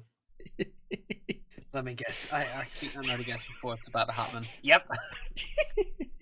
I'm still waiting. The stream needs to hurry up. What the hell did you... Ah! Tails, no. This is your guys' spoiler warning. All right. Otherwise, We- Tails will come after you. We are going to be talking about a lot of spoilers about the Sonic 2 movie. So if you want to hear it, leave within the next 10 seconds. Otherwise, stick around. Grab a cup of coffee. Some chili dogs, perhaps. Spoiler warning. Just put that on loop. All right, might as well close down on your. Oh no, Void. Okay, see ya. Void. Although I'm pretty sure some people have been spoiled thanks to Sonic fans not shutting the fuck up and putting the spoilers right on the tags. I mean, the thumbnails. yeah. Oh yes.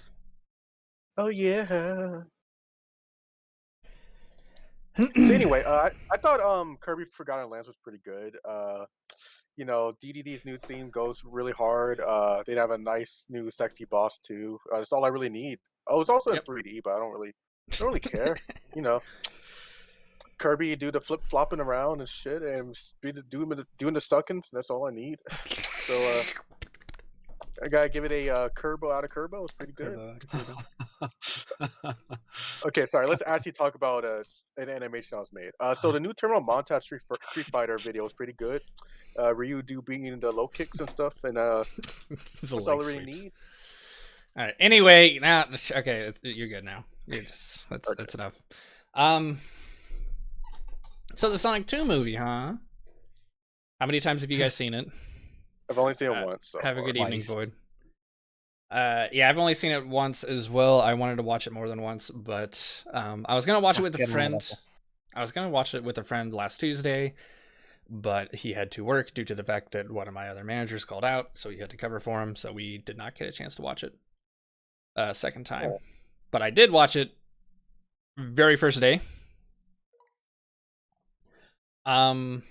Like that Thursday morning, I watched it. I was actually 15 minutes late to work because it got out like 15 minutes after I was supposed to clock on that day. But I had asked my general manager, I'm like, hey, can I please watch our very first showing of it? It gets out like 15 minutes after I'm due on. He's like, yeah, sure, that's fine. I'm like, oh, yes. So I did Get that. on my level. Oh, yeah. I've seen it twice, and I saw it a full week before you. Yeah, fuck you. I saw it on Saturday. And I saw it with 12 other people. So get fucked. I saw And we it by clapped. myself. I finally got my Twitch back for the rings. You can make it like the Sonic movie where it opens up and then the texture shows. Yeah, we're going to be expanding on that a little bit more. I was planning on doing that. Yeah. The I had an overall really good experience. Even though I watched it, there's like a bunch of other like kids in the auditorium with me. Like younger kids, I think like 6 or younger. It wasn't like a packed auditorium, but it was also Thursday. A lot of people don't tend to watch movies Thursday, because they don't know that it's available Thursday, at least here in the US. Also, people have things to do. Yeah, people have things to do. It's Thursday night. It's a kids movie. You don't want to bring your kids to like a school night movie at 10. Although I watched it at like 3 p.m. But it doesn't really matter. It's like that's still in the middle of the day. Kids are like in school and stuff. I had an overall really good experience with it. Like I really enjoyed it. Oh yes. Me and Reese have talked about it a little bit before, but I've not talked to you about it at all, Manuel. What did you think? Talk to him about it. Do you want me to like talk at length or just give you a little quick thing and we Like, get just- into it later? It's like just a quick thing.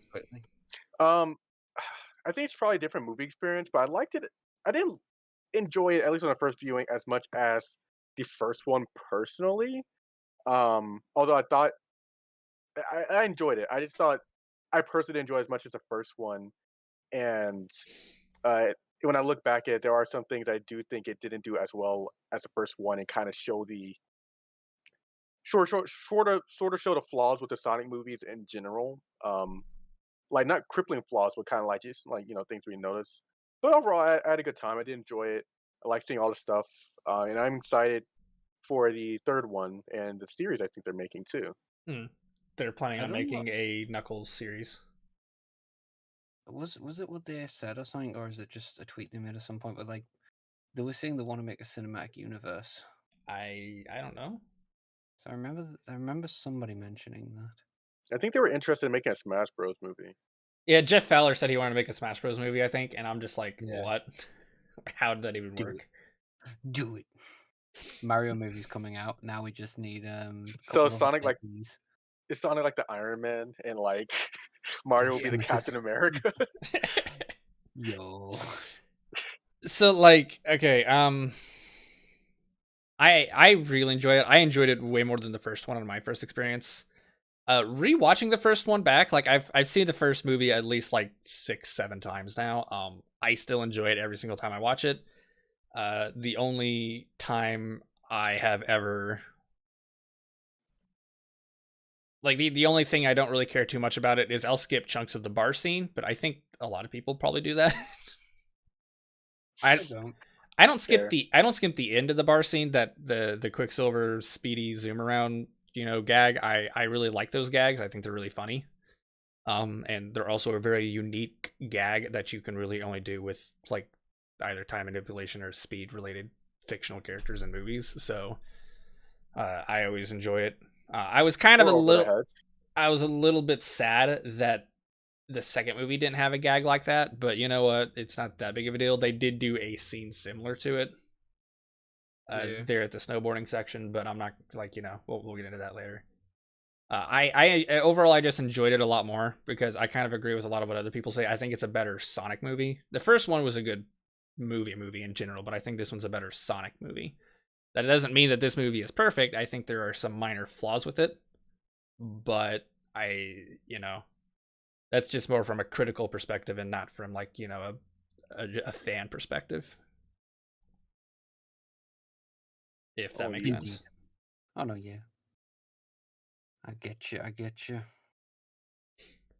But I don't care. I enjoyed it. Like I had talked to a lot of the staff that I work with. Like because I work in a movie theater. I'm a manager there. I work with a lot of staff who watch a lot of movies on occasion. And one of the staff I work with, he likes to like evaluate movies critically, like to like their most basic components and stuff like that. And he was like, he looked to me, he was like, um, from a critical perspective, it's not that great at all. Which I mean, I can't really agree with. It's not amazing, but I wouldn't say it's bad. He was saying it's like from a critical perspective, it's a bad movie, but I'm like, I can't really agree with that. But you know, whatever.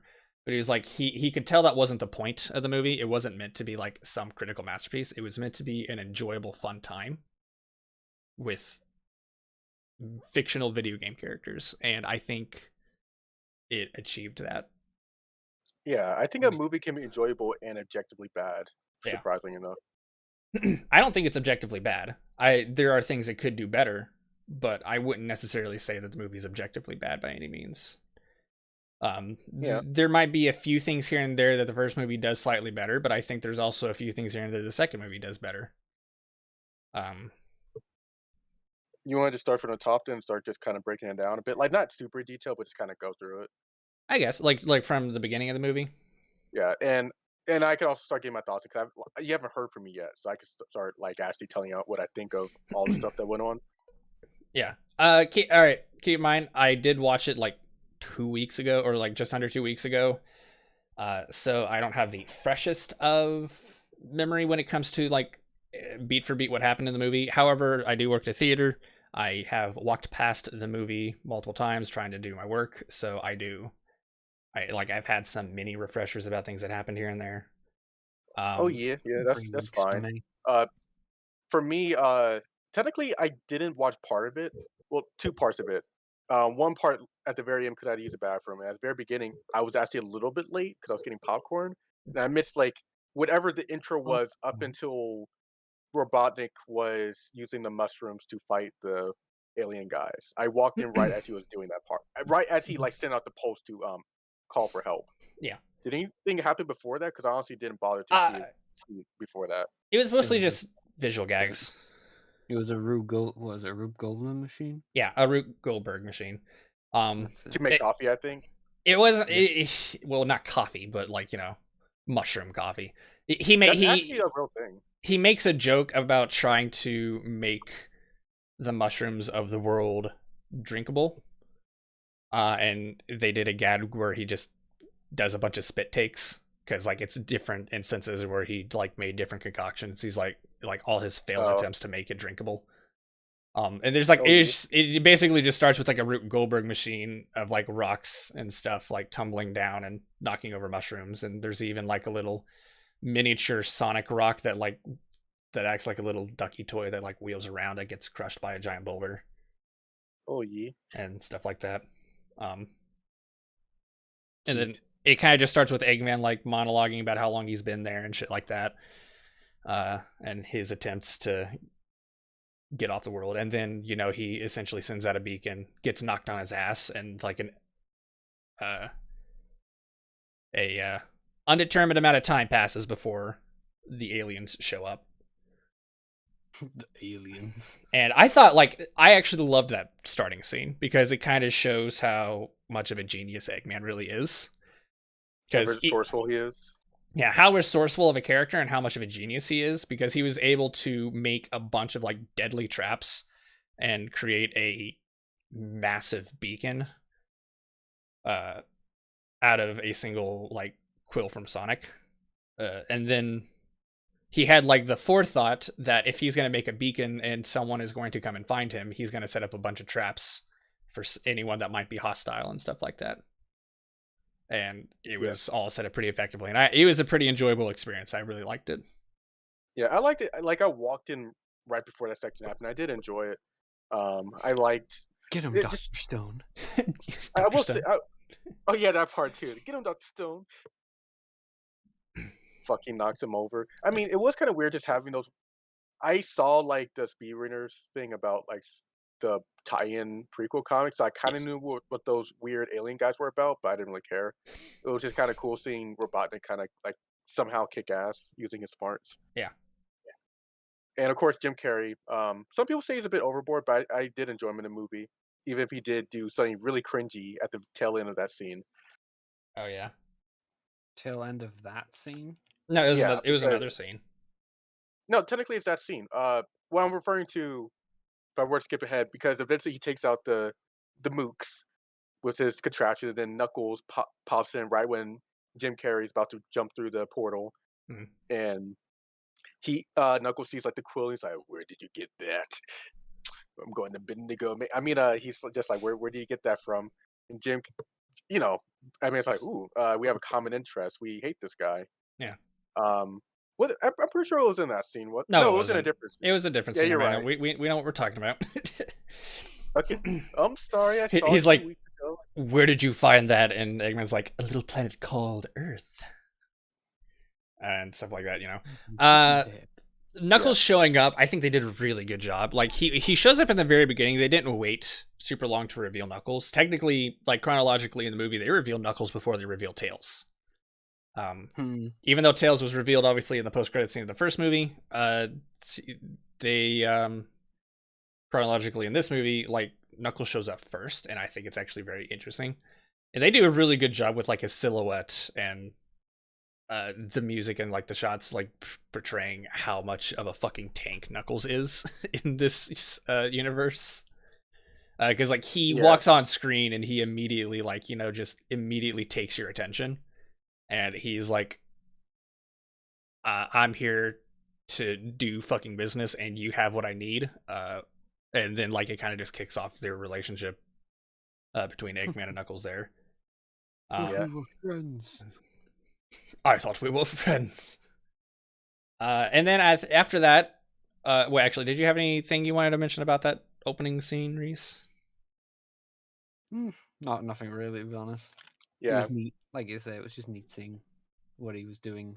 It's kind of a small How scene it when you got think off. about it, but it is established seeing stuff. So I was a little surprised that the very first scene they started with was Eggman, but at the To be same honest, I time, will say, yeah, go ahead. like, when I first went to see the movie and it opens up with just a planet and you see Mushroom Planet, I was like, this is like fucking Guardians of the Galaxy looking shit right here. Yeah, that's right. It did kind of look like Guardians of the Galaxy.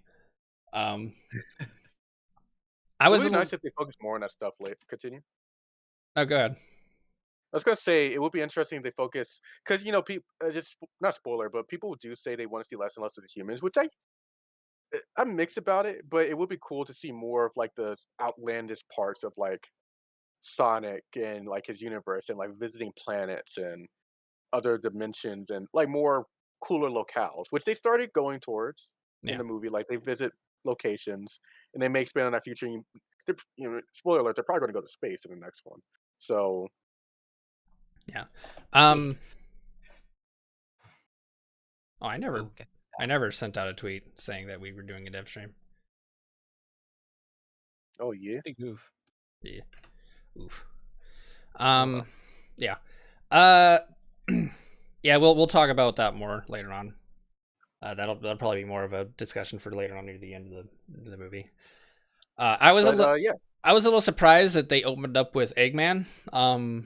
But I can see why. Jim Carrey was kind of like people often refer to Jim Carrey to be like the best part of the first movie. And I can kind of agree to an extent.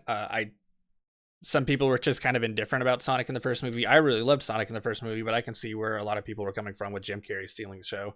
So them opening with Jim Carrey as Eggman is fitting thematically because they ended the first movie with Eggman stuck on the planet, so they opened this one with Eggman on the planet, and they kind of just show how Eggman met and got off the planet, like met Knuckles and got off the planet.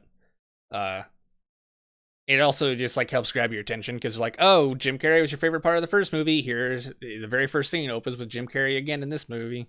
in a wacky scenario. And a wacky scenario on a different planet. It's actually kind of a funny parallel because like the first movie it opens with Sonic on a different planet, and then this one and like coming to Earth, and then this one opens with Eggman on a different planet coming to Earth in like their own separate ways. It's kind of a weird little parallel, I suppose. Hmm. We then move on to Sonic in Seattle. I think that's the next scene. Sonic in Seattle. No, Yes. in Station Square, he goes, "Oh yeah, this is happening." Oh The chaos- yeah. So essentially, you mind if we kind of like swap between us explaining it? Yeah, I guess. So the next scene, essentially, Sonic tries to become a superhero. It starts with him.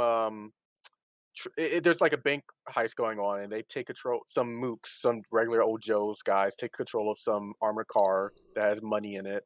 So typical Tuesday night in Australia. So Sonic's on the roof, he's like, "Oh, I am a hero now. I'm gonna fuck him up," or I don't know. He does something. He speeds down, and basically he tries to be a hero and kind of fucks up. He goes inside the armored car and takes out the mooks pretty easily, but then he has to try to drive the thing and he sucks at it.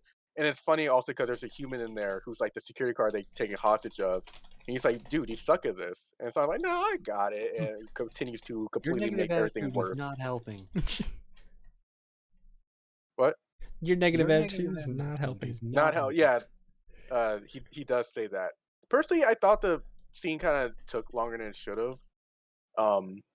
And I didn't care much for it. I like the idea of it, but like I don't know. I just find Sonic's humor in this movie particularly to be like, yeah.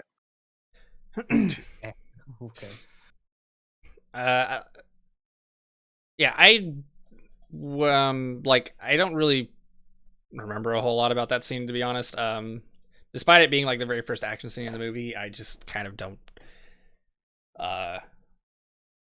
It's not that I don't care. It's just I don't retain it in my memory because it's the only thing about it that I really remember is the fact that it takes place in Seattle, which is where I'm from. That's the only thing about it that I really think I'm like, oh yeah, Sonic's in Seattle, woohoo, you know. But that's basically it. Outside of that, like there's nothing else really to break down about the scene. I don't mind the fact the scene exists. But I do agree the scene probably could have been cut down just a little bit. It didn't need to be as long as it did. I do like Sonic's little quips with the guy that was stuck in the truck with him. They weren't all like, banger jokes that landed or anything, but they most of them at least got a chuckle out of me. And to me, if a kids movie can at least get a chuckle out of me, then it's at least doing something, Yeah, I agree with that. Because like that's how it is. I think some people like look at comedy too objectively. They're like, "Oh, this is just not funny." I'm like, "Well, okay, that's fine. It's not funny to you, but it was funny to other people. Like comedy is subjective. There are do's and don'ts with comedy, but at the end of the day, you're either going to find a joke funny or you're not. And to me, if something can at the very least make me chuckle, that's a pass to me. I'm like, because like, yeah, especially in a kids movie, like if it can at the very least get a chuckle out of me, then I'm like, all right, it made an attempt, even if it didn't like make me fall out of my seat. It seems semi-competent, or at least it's something that I enjoy. I can find some kind of enjoyment out of it. Yeah. Like I said, I do think that the overall scene does last a little too long. They probably could have cut out some of the car chase related stuff. Yeah. That's something. Sorry, just real quick. That's something really weird about both this movie and the second movie. Not so much in this one. There are two scenes like this in the second one, and they're not as long as they were in the first movie. Jeff Fowler, if I remember right, he worked on Fast and Furious, like the Fast and Furious movies. And all of those movies revolve around car action. Like high speed, high adrenaline car like centric action, vehicle action, And that's not really for me. I don't really care for it. I'm not a vehicle person. I don't care about cars. And Sonic being in cars. For the first movie, it made sense in the context, but there is a lot of car shenanigans going on in the first one. Like one of the big action scenes takes place on a truck or in a truck, And this entire action scene revolves around a vehicle.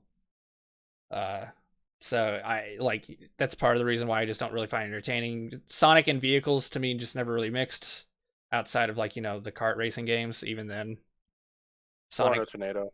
Yeah. The tornado is about the only vehicle Sonic really needs to be on in the main like franchise. In a truck or Yeah, anything like that, it doesn't really make sense to me. Otherwise, I'm like, the motherfucker can just zoom wherever he wants. Why is he in a truck? yeah. One other thing. Continue. No, go ahead. That's really all I had to say about it. Okay, I was gonna say like this comes up later, like consistently in the film, but like Sonic's powers are like more consistent than even in the first film. I know it's a kids movie and like they don't care, but like it kind of feels like Sonic was nerfed, and at the same time, it's kind. He gets a situation where it kind of feels like it would be resolved really quickly. If Sonic just is Sonic, Mm. but since nothing, obviously it's not explained like how powerful he actually is, and they don't actually care. It's just kind of like, at least for me as a grown adult who probably needs to get a life, it's just kind of like, man, this car scene would have just been solved more quickly if Sonic just actually uses powers like how he should instead of just fucking around, Mm. you know.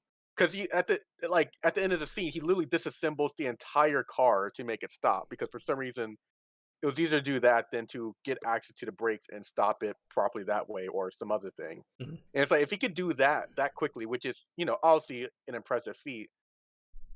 Just in a lot of scenarios he's in, he shouldn't have been if he can do that. I know probably logically, he can't do that all the time. You can't run a sprint all the time. Mm. But just so you know, in the movie, Sonic's powers are even more inconsistent than normal. That is something I kind of like wanted to touch on a little bit. The first movie, Sonic's powers in the first movie were a plot point, but they were also 9 times out of 10 used for visual gags. Like, Sonic's actual speed, save for the very final fight against Eggman, Sonic's speed was not really utilized for anything in the movie outside of getting the plot going with his like little lightning ability or whatever and visual gags. Sonic doesn't actually go fast for any reason other than to make a joke or make a visual gag or something like that in the first movie. And because it was for visual gags, they could ramp up the insanity. Like, it didn't really matter to the plot how fast Sonic was. It's just he did things for the fun of it. Therefore, they can make him however fast he wanted. In the second movie, I think they tried to make it more realistic, which I prefer how they handle it in the second movie because his speed does play a little bit more into how he handles situations a little bit. And the whole situation with the truck, they kind of, I didn't really have a problem with how they handled it. Like at the end, he just disassembles the truck because he doesn't know how to drive a vehicle. They've made jokes in the first one about how he can't drive a vehicle, and they continue to make a joke in that same scene where he doesn't know how to drive a vehicle. So his solution for a vehicle is, well, if I don't know how to drive it or stop it properly, I'm just going to disassemble it. Like, to me, that's one, a creative gag that utilizes his speed, and two, it does, artificially in some way, expand on the stakes of the movie or of the scene.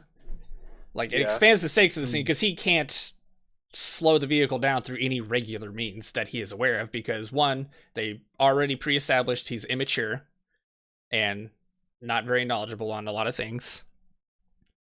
Junkie, how's it going today? Haven't seen you in a while. And two, I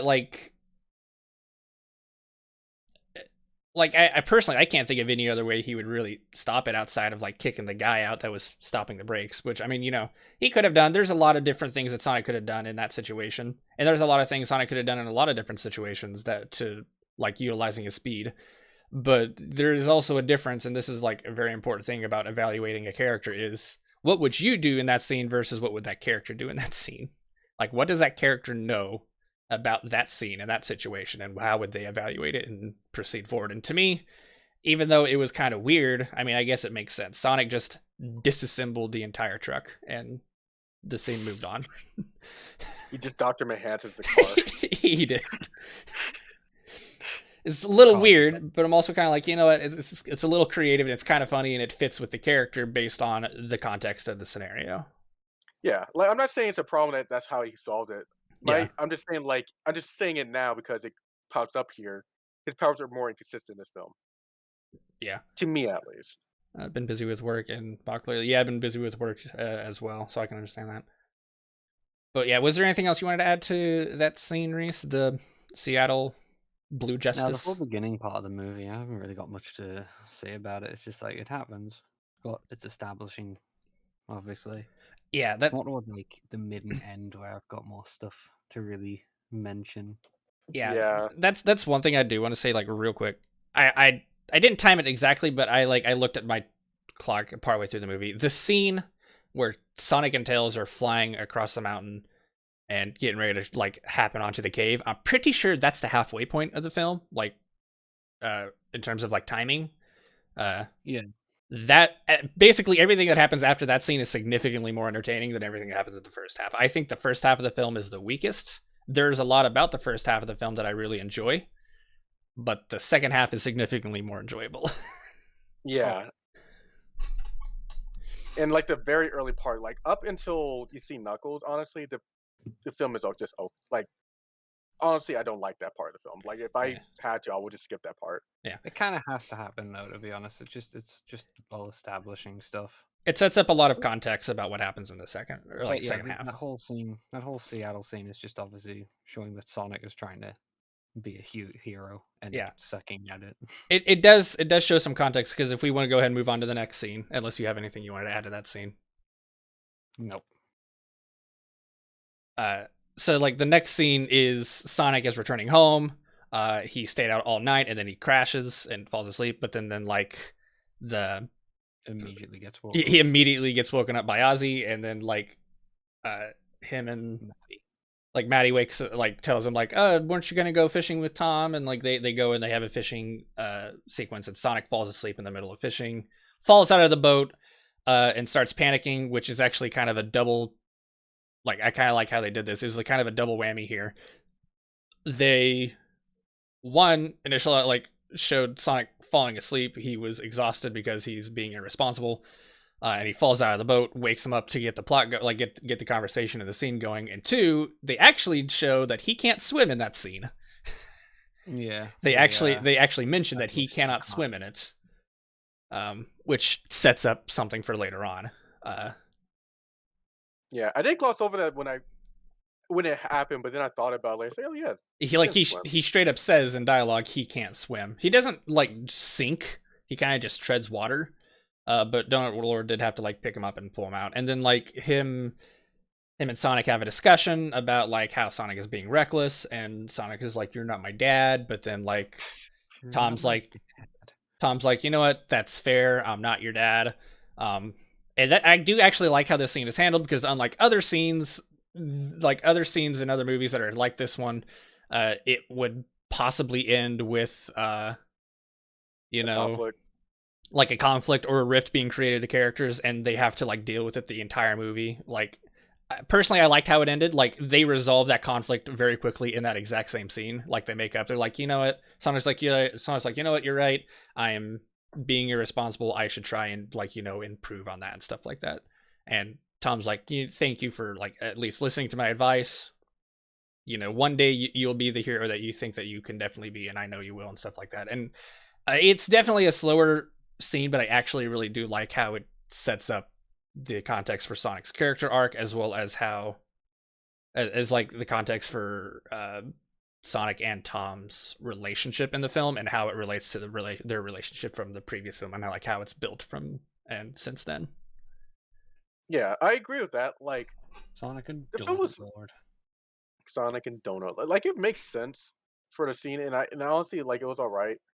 Like, they easily could have gone, "You're not my dad," and that's like another conflict where like, but no one would give a shit. Like, if they did that, honestly, the movie would have been way worse for it. So I'm glad they just didn't bother, because no one cares about Sonic having daddy issues. Mhm. No one cares. Let's hear At all. real quick. Junkie said, Sonic movie 2, I feel like really proves the human in the first movie were kind of pointless and shouldn't be there. We'll talk more about humans later. I have a lot to say about the human characters. But I mean, that's fair. Fabio also says, I think that half the film is targeted for kids, but as soon as that ice cap scene happens, it's a man's turn now. Ironically, after that halfway point, I noticed all of the kids in the auditorium I was watching, they started paying attention to the movie way more after that ice cap scene. Like the first half of the scene, they were watching. They were pointing out Sonic when he was on screen, and they were like, this is kind of fun. But post that halfway mark up to the ice cap zone, they were entranced with the movie. They were like way more excited. So like that second half is definitely more enjoyable, both from like a regular film viewer's perspective, but also from like a kid's perspective. I think, and it also leaves like a much bigger impression at the end of the film, because every single day I go into work and I watch families come out of Sonic, and all the kids are so excited. They're like, "It's Sonic! That was such a cool movie! Oh, it's just..." And then it's Sonic, and then Knuckles did the thing, and he's like, "Oh, it's so good!" And then like they're super excited, and it's so wholesome, and I can tell that they had a super enjoyable time. And I think that second half of the film really helped. And then you see people come out of Morbius, and they're all like, "Wow!" Every single person I've seen walk out of Morbius are so fucking depressed. Or just see people walk out of Morbius in general. It's like anybody. Did I tell you guys what I like the very first couple I watched walk into Morbius? Did I tell you what you told what me they about did? it?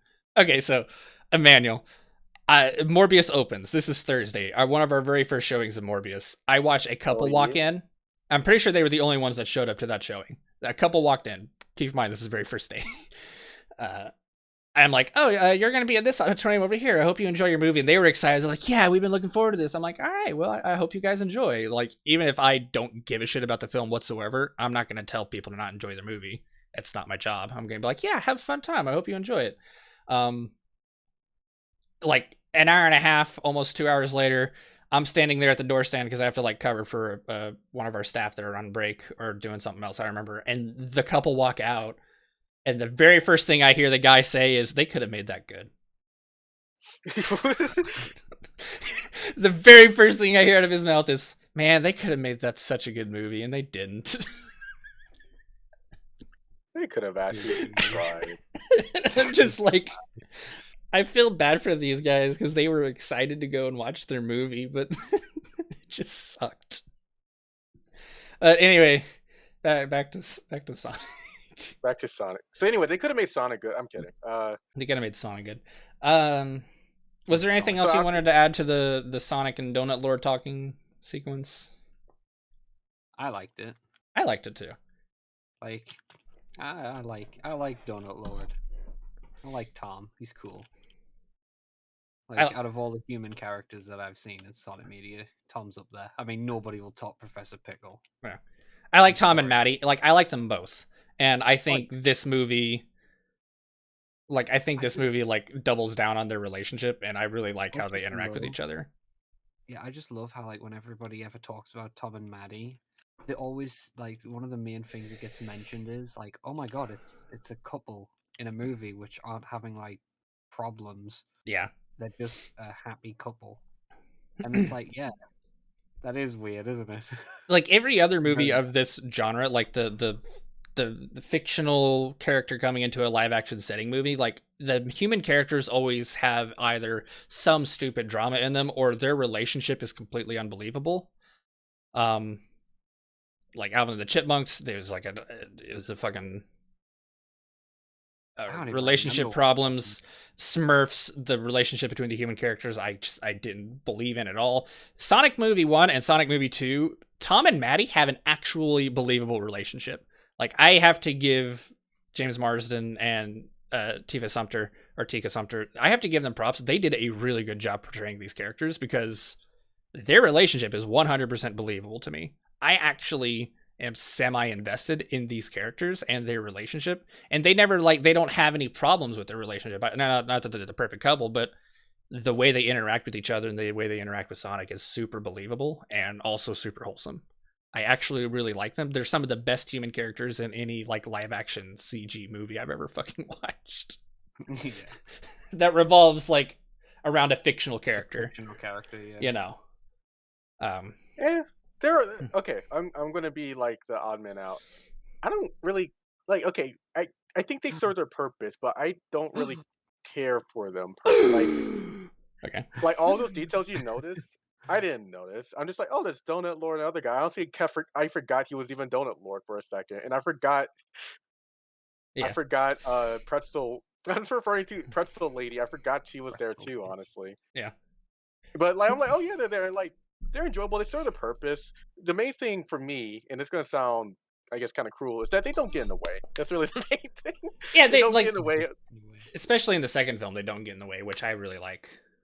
You know. Yeah, but they're not Sister, they're not my the most sister, enjoyable though. human characters. I mean, of course, there's Robotnik and Dr. Stone, but later on this scene, there was actually my favorite, like the funniest scene for me. So it may not be the best if I were to watch repeat, but my funniest scene involved another human character that was actually really hilarious to me. But the only issue is that, yeah, I think I might know who you're talking about, but we'll get to that eventually. yeah. So anyway, we should probably speed up a bit. Also, Junkie, we'll be talking about the wedding scene. I have a lot to say about the wedding scene. I do too. I think we have different opinions on it. I think, if Remind I me remember not to right, look at- if I remember right, to like as Emmanuel's saying, let's move on. I think up next is the scene where Tails shows up. I could be wrong. I think Tails shows up and Well, it's exactly the same. mainly- Yeah, It's mainly the section where Sonic is sending them through the portal. Yeah. Wait, did that happen before or after Tails showed up? I don't think it really Before. matters. Before? Okay. Because That happens. I guess that happens right after Sonic like speedboats away on the boat. You know. Yeah. I like that. I also like that after scene. Speedboats away, it cuts straight to them going to Hawaii. I actually like that adorable scene. I thought it was super adorable. Kind of just plays up the relationship. There's not really a whole lot to talk about. The only thing that scene actually does is it sets up a future scene where they have to use the warp ring to contact Sonic again. Sonic's like, all right, use this to get back home, and he hands him a warp ring, which is just like set up for a later scene. Yeah, and it's funny because like, I mean, it's not a bad thing, but it's like I could tell what was going to happen like during another scene that involves it. I was like, oh god. So, oh, excuse me. After that, Tails shows up. I don't really have a whole lot to say about Tails showing up. If you've seen the post-credit scene for this first Sonic movie, it's exactly the same. Tails just looks slightly different because they redesigned him. And he has a backpack. He has a backpack now. It's super adorable. Tails shows up. Error. And then it cuts to Sonic fucking chilling out and enjoying himself, trashing the house, just completely demolishing it. Sonic, like movie Sonic doing movie Sonic things. It's pretty fun. Like I could probably do without it. I think that scene could definitely be cut down significantly, but you know, we get the point. Sonic is a 13-year-old kid, probably 14 by this point, completely trashing the entire house. Yeah, there was a lot left of alone. things that were like it could be trimmed down. That's like kind of one of the general consensus. Yeah. Consensus? Yeah, my brain. Consensus. I don't Consensus. think there is a single scene that needs to be cut out, but there are scenes that need to be cut down. And then like Sonic contacts, if I remember right, like they also kind of split the scene up to the first actual wedding arc. Tom and Maddie meets Rachel's husband, or Randall, I think that's his name. I don't know.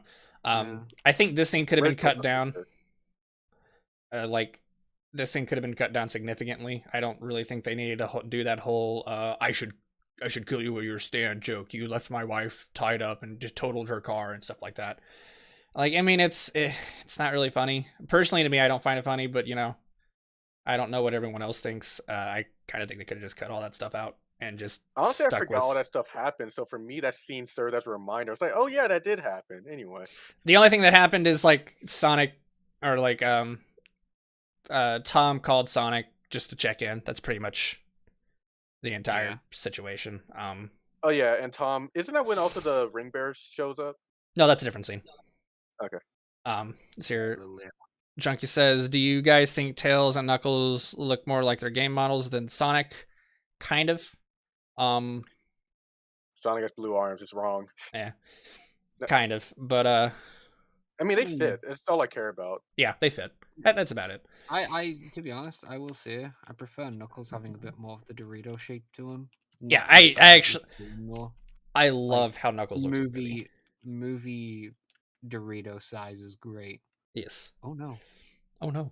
Oh no. Oh no no no. Oh no no no. Oh no. Oh no no. Oh no. Oh no. Get back here. Now I'm angry. Now I'm angry. So yeah, the only other thing that this scene sets up is the fact that Sonic is home alone and it's getting dark, and And then he could clean up real fast too. oh yeah, he by cleans the up way. real fast. There's like a gag where like Tom FaceTimes him and Sonic cleans the entire house in like 3 seconds. Um, very quick little gag. It's not really anything. There was like a tad bit of product placement. I actually had to remind myself that that product placement was a thing. This is something one of my like the floor staff I was talking to you about earlier, who thought that the movie was terrible critically, but it was just a fun time to watch anyway. He had written an entire review, and he actually didn't want to show me the review because he knows I'm a huge Sonic fan, and he thought I would get mad at him, which I didn't. You know, I disagree with it, but I'm like, you know what, it's your opinion, you're allowed to have it.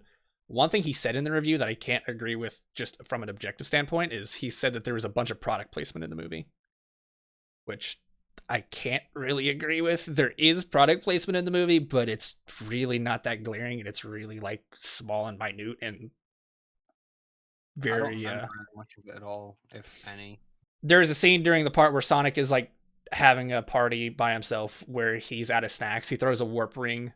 It opens a portal to a store, and it zooms in for like a 3 second shot of like Oreo minis and Oreo products. Sonic grabs it and like tosses money out, and the warp ring disappears. It cuts to a lady completely freaked out by it because she just watched this warp ring appear, grab Oreos, and disappear. I didn't see that as product placement. I Yeah, know it honestly, is, me but, neither. like, to Okay. me, it's just like Technically, it is product placement.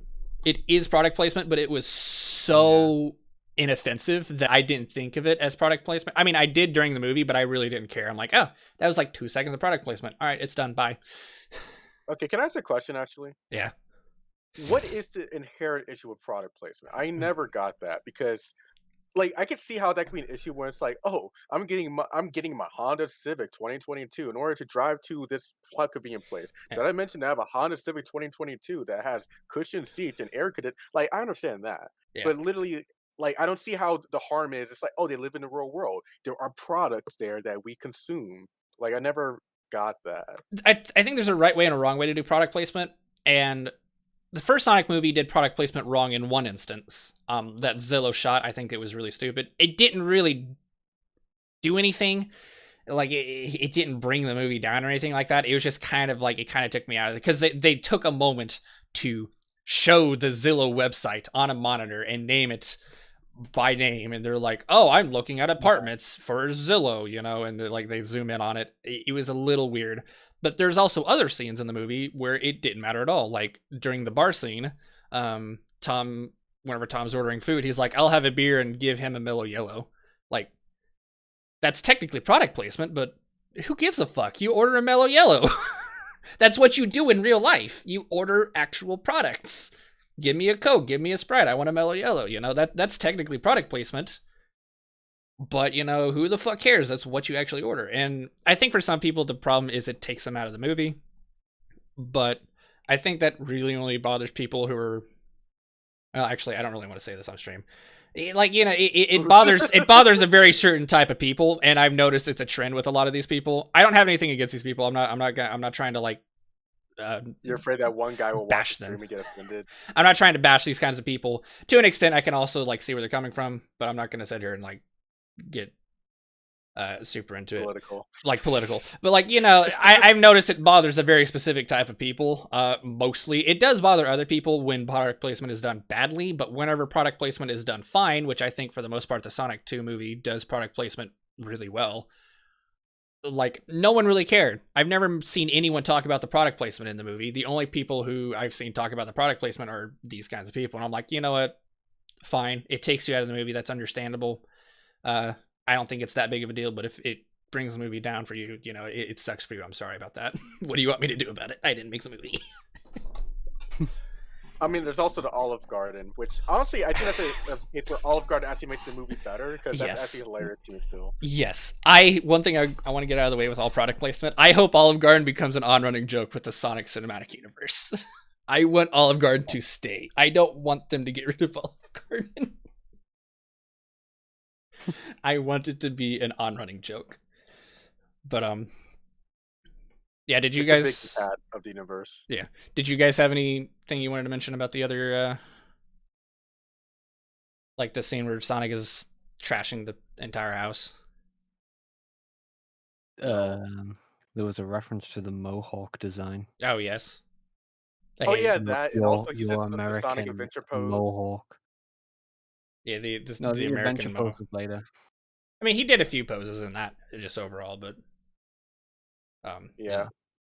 Guys, I do want to eventually not I don't want to spend the rest of my life on this stream. So Oh, sorry. Yeah. Well, So the next scene. Knuckles shows up. Yeah. Did one of you want to take over the next scene?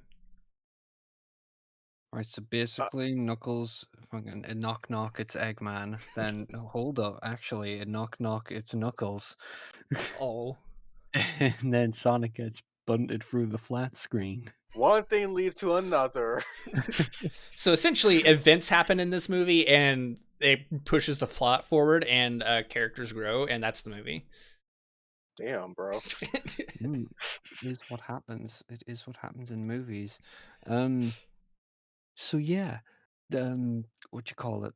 Sonic gets bunted through the flat screen when Knuckles shows up, and then Eggman's all like, "Where are my manners? Here's Knuckles," and then Knuckles just absolutely demolishes Sonic, shows his absolute power, and he does not need Sonic's power.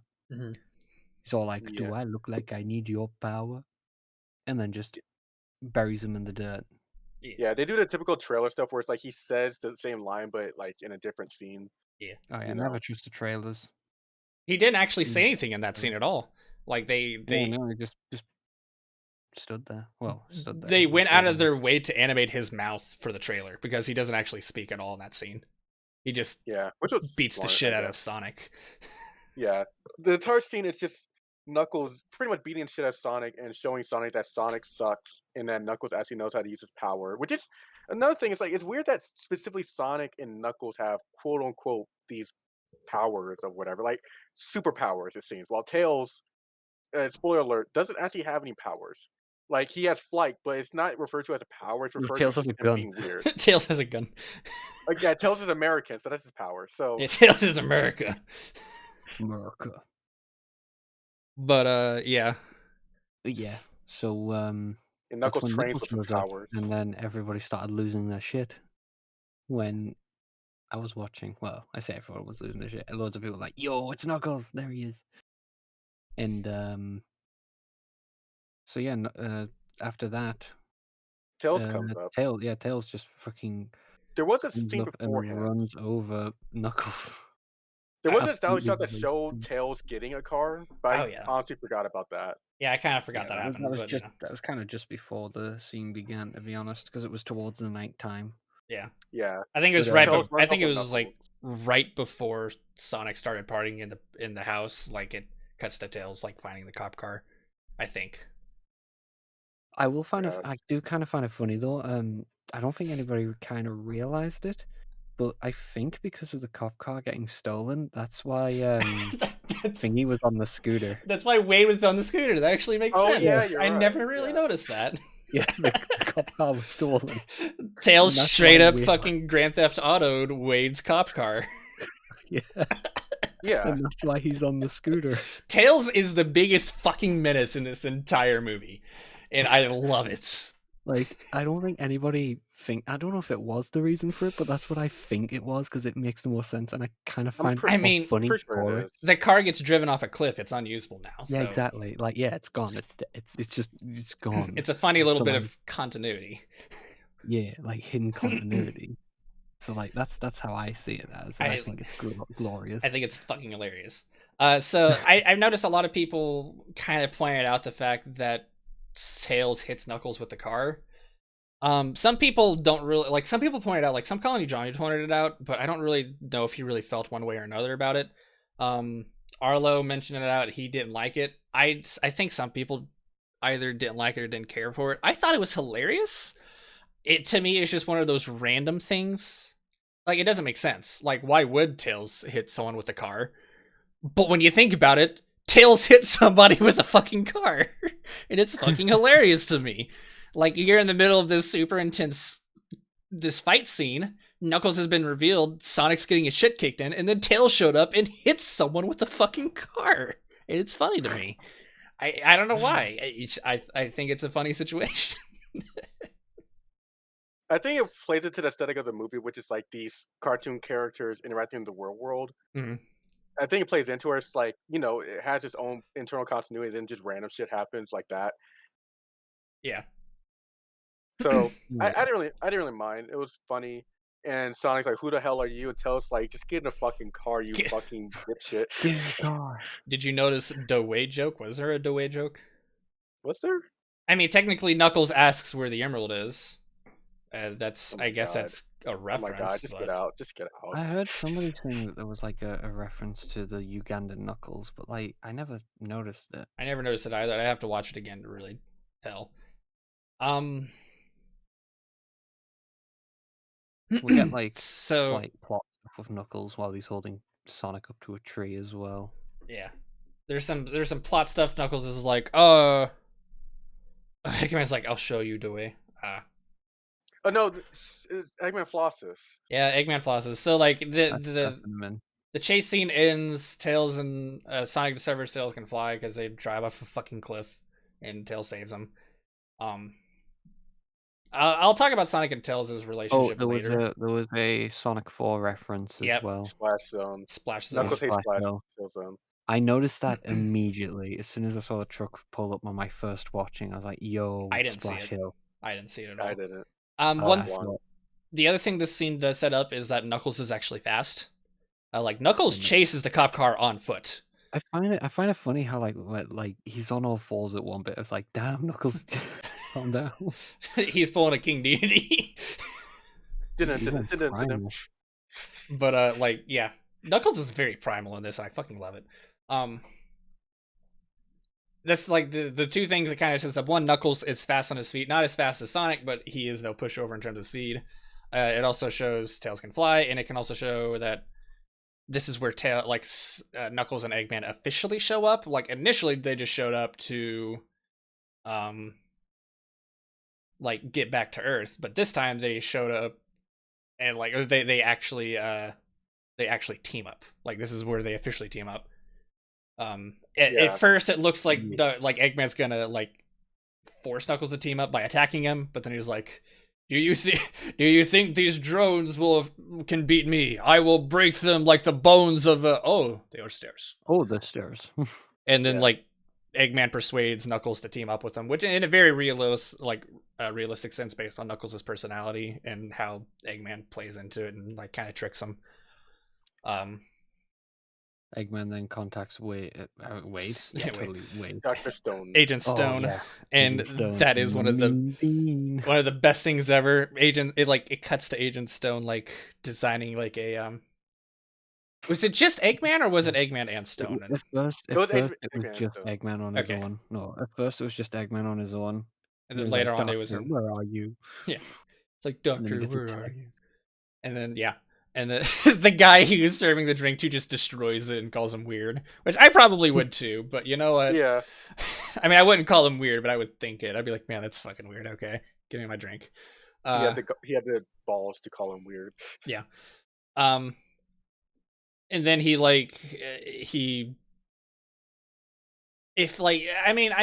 this is kind of a thing where if you hadn't read the prequel comic, you wouldn't really think twice about it. Like, I guess you could argue in logic to yourself, like, oh, he worked with Eggman in the previous movie. Obviously, he would have Eggman tech on him. I mean, you can't just assume that, but in the prequel comic, they established that Agent Stone had actually been collecting Eggman tech. He didn't just have tech on him, he had been collecting it and using it in Eggman's absence. He didn't just have access to it. But, you know, that's not really that important of a thing, but it's kind of just a nice little continuity consistency between the movie and the comic. Eggman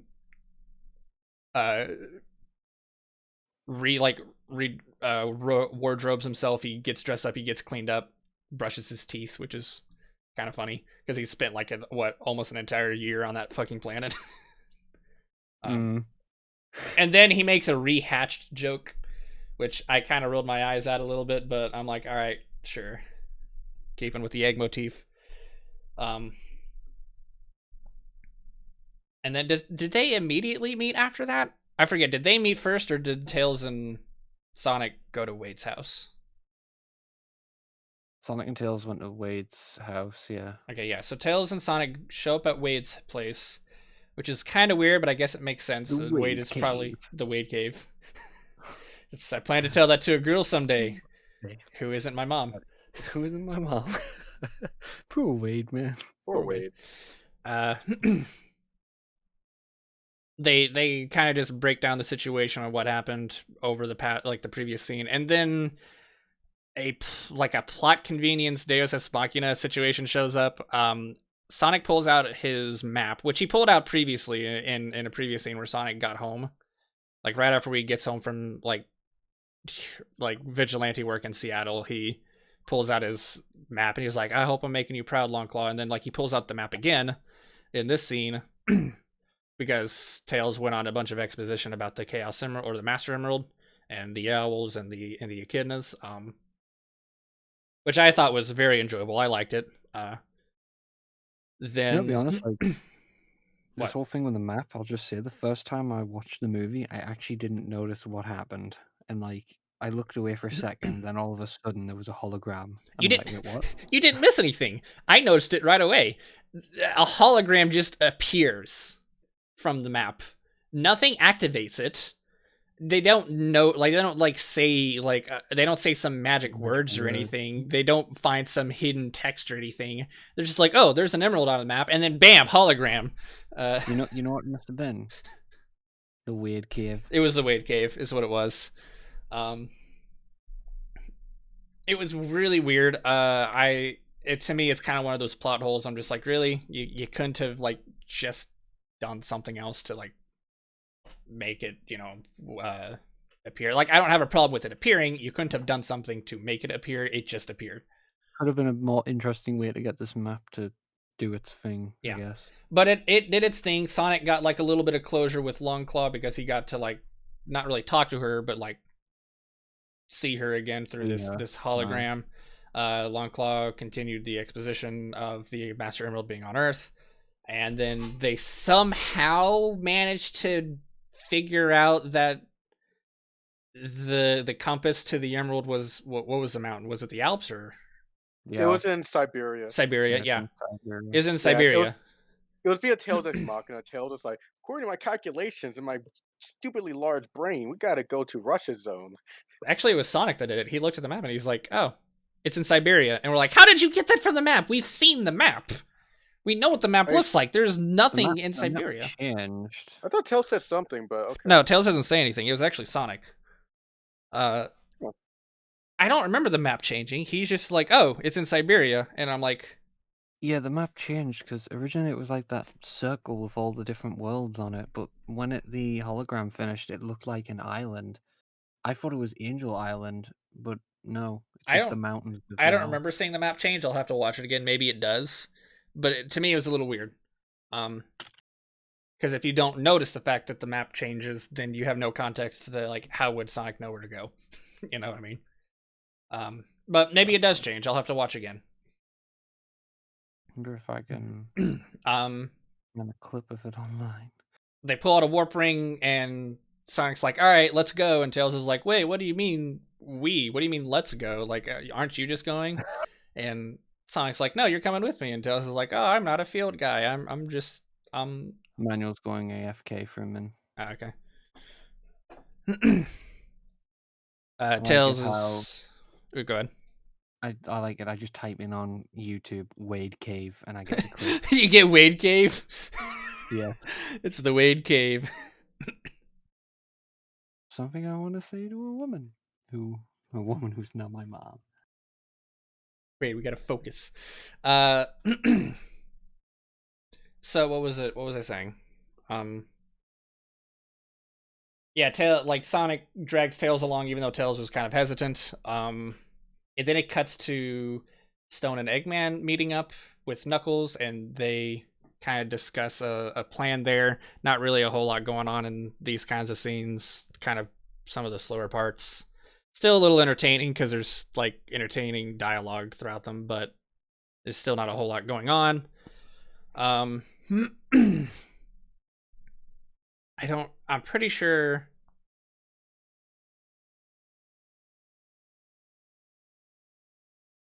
I don't remember what happens next. I want to say like it cuts it like we. Oh no, I remember what happens. If I remember right, this is the part where we cut back to Hawaii. If I remember right. Back to Hawaii. Where they're like playing games there in Hawaii. They're playing the volleyball scene. I don't have a problem with the volleyball scene. I think that personally, I think it should probably stay in. It's a little funny. I don't really think that the jokes land all that much, but I do like it. But the volleyball scene does set up some context between Tom and Sonic, because Tom sees Randall and his friends and his like posse, his squad, and he talks to Maddie. He's like, "Man, I wish Sonic had that," and it kind of builds up and adds connections to later on in the scene. The one scene I do think should probably be cut is the part where Rachel's daughter shows up with the rings, and he does a little trick and accidentally gets the rings messed up, which sets up a joke later on in the movie. I think that could have been cut entirely. We really didn't need that at all. That was 100% just padding for the sake of a joke. And a very, very awkward scene, very cringy scene. That scene didn't really last long. Then it cuts. I'm pretty sure it cuts back to Sonic and Tails in the bar. I don't know if it's first, because we have to do the whole like scene of, it does Eggman and Knuckles, because they talk about him being at the mountain range and stuff. I think I thought that happened after they did the dance off. Maybe, because I'm pretty sure, because like Sonic doesn't text him while they're walking through the snow, does he? Like Sonic doesn't text them back in the middle of the snowstorm. Okay, I think there's two scenes. There's one scene where they first show up to see Agent Stone, and then later on it's back with them texting, and then the screen and the puny magic hedgehog destroyed. That scene, I loved that one. There's like a funny gag with Knuckles in it. Actually, two funny gags with Knuckles in it, and it kind of just builds up how Eggman was able to track Sonic. I think what it is if I remember right, Sonic and Tails show up to the little lodge and they sit down to eat, and I think that's whenever he texts back, but I don't remember. Yeah, it is. It is. The only time that Sonic walks in snow is before the dance. Yeah, that was before the dance scene, which I remember. That's where like Eggman poses as Tom texting Sonic to triangulate his location on his phone and stuff like that. That way it's him and... Go ahead. I just find it funny how he knows that Sonic has a phone. Yeah. That I think that's also considered product placement, because like it's an iPhone is what it is. Like, oh, iPhone, yeah, which I don't really care. Sonic has had many phones. They triangulate Sonic's location. That's where Knuckles and Eggman know to go to Siberia to track down the compass. Sonic and Tails have a little dance off, and it was kind of cute because it has a little bit of character building, a little bit of trust building between the characters. I'll discuss more about Sonic and Tails' relationship later. But it's a pretty cute scene. The dance scene is all right. I will probably end up skipping it in future watch throughs. It will probably become the bar scene to me. Yeah, it's your new bar scene. It's my new bar scene. I will probably be skipping it. Say what? It's just a repeat of the bar scene, essentially. It is. It's a repeat of the bar scene. So like it's all right. It does set up a little bit of interconnectedness between Sonic and Tails' characters, which I will probably be discussing a little bit later on, but I think it was done decently well. The last bit with Sonic tucking Tails in. Yeah. And that bit was adorable. There's a little bit at the end where Sonic and Tails are going to sleep for the night, and right after they talk, and Sonic and Tails Sonic like covers up Tails with a blanket, and then falls asleep next to him. And then Tails is, I want to say it's half a joke and half like a sweet scene. Like he covers up Tails and his, like he tucks Tails' tails in like over on top of him and tucks him into the blanket, and then he falls asleep next to him. And I think it's kind of funny because like it's kind of one of those things where like, oh, a character has some physical defining trait and it just pops out of the blanket. It's kind of funny. But then it also acts as a blanket for Sonic, because Sonic is laying next to him, and it's very sweet and adorable. Yeah. It's like, oh, his tails don't fit in the blanket. It's funny, it pops out, but then it also doubles as a very sweet scene where it's a blanket for Sonic. Had a chat as well just before that. I just remembered where it's like, oh yeah, you're my friend, buddy. Yeah, we're friends. Which I'm gonna kind of tease a little bit what I have to say about Sonic and Knuckles or Sonic and Tails later. As much as I love the relationship in this movie, I think they rushed it. I mean, if I was kind of happy as well.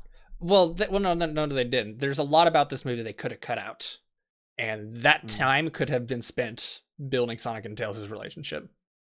I actually want to make a video later on about like my own personal cut of the movie of things that I would cut and things that I would add to the movie to like make it a more better fleshed out movie. Cool. But I'll discuss it a little bit later on. I think Sonic and Tails' relationship is great, but I just think it's rushed a little bit. And I think this scene kind of showcases it, because like Sonic and Tails have been together for like 3 scenes now, and they've only really talked to each other in one of those scenes, and all of a sudden they're like good buddies now. And I'm like, you could chalk that up to their personalities just matching really well, I suppose. I mean, that's not a... The fact that Tails stalks Sonic. Yeah, that too. They straight up admit Tails is a stalker. It's played up for laughs. It's kind of funny, but it's also kind of weird. It also does set up one bit of discontinuity. Everything else about the movie is actually lines up with the prequel comic. Like the prequel comic actually lines up with every single thing about the movie except for this one part. And that's where Tails says that he has been tracking Sonic ever since the very first movie. Which, in the prequel comic, Tails has no idea where Sonic's at. Like the whole point of Tails' story in the prequel comic is Tails trying to figure out where Sonic is at. So how is it that Tails knows where Sonic is ever since the very first movie, and also has no idea where Sonic is in the prequel comic? I think that's just the movie's fault, not the prequel's comic's fault, because the prequel comic gets everything else right. That's the one thing it gets wrong. So, personally to me, I think that's just the movie's fault, not the comic's fault. Because everything else that the prequel comic sets up actually pays off in the movie and actually has a proper logical connection to it. So, that's to me the only weird thing about that scene. Like the only thing that I would say is actually kind of wrong with it. But I guess moving on, does it just skip to the next day, or was there a scene after Sonic and Tails go to bed? There was just a very mini scene of the old lady hugging Sonic. Oh yes, Really just cut straight to that. they wake up and Sonic is being like snuggled by an old lady, and it's really weird. That old lady was probably the funniest thing in that whole entire scene, like entire sequence. So Sonic and Tails show up to the... What is the Mountain of the Alps? Is that what it is? I keep calling it the Alps. I think I'm too tired to think really. Yeah. Like I don't know. I have no I'll say idea. Alps.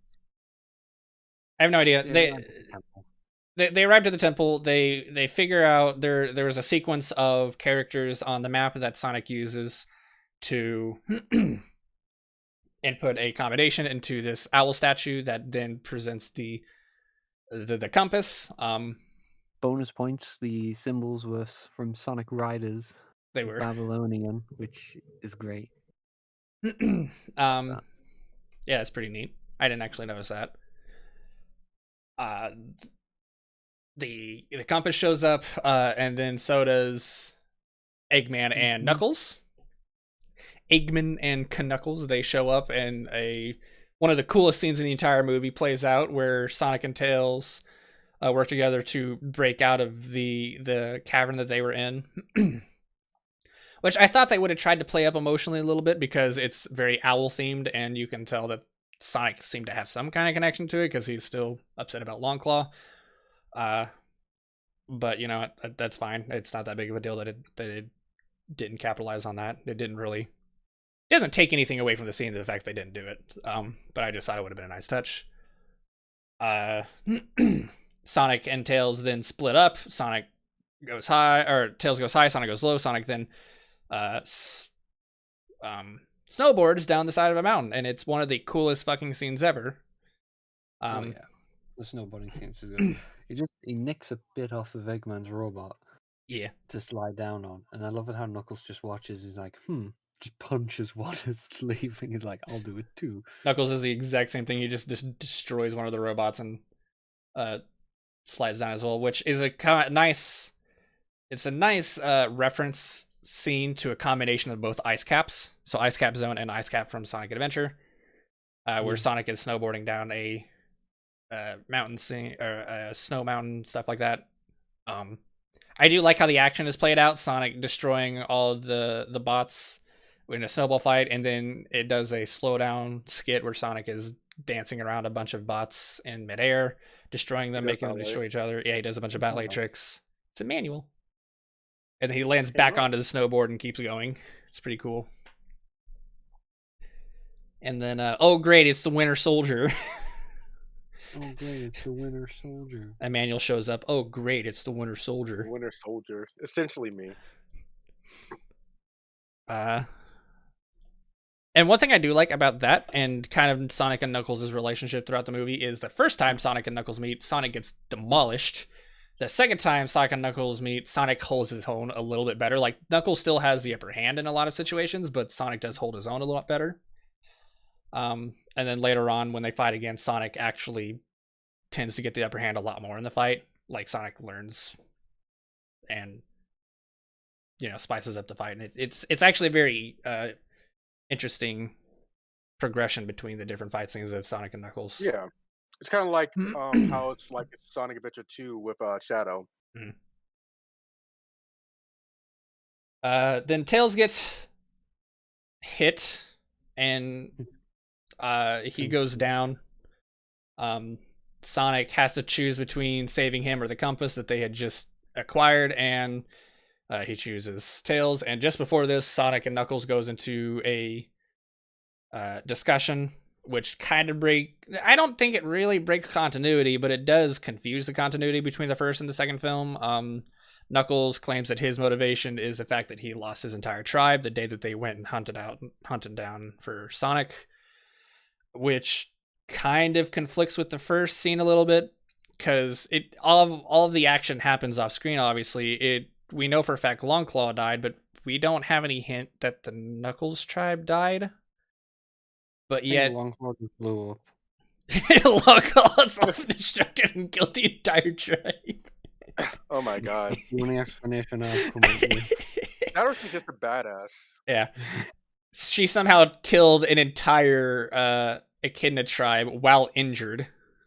That's why she sent Sonic through the portal, because there was a sizable crater left.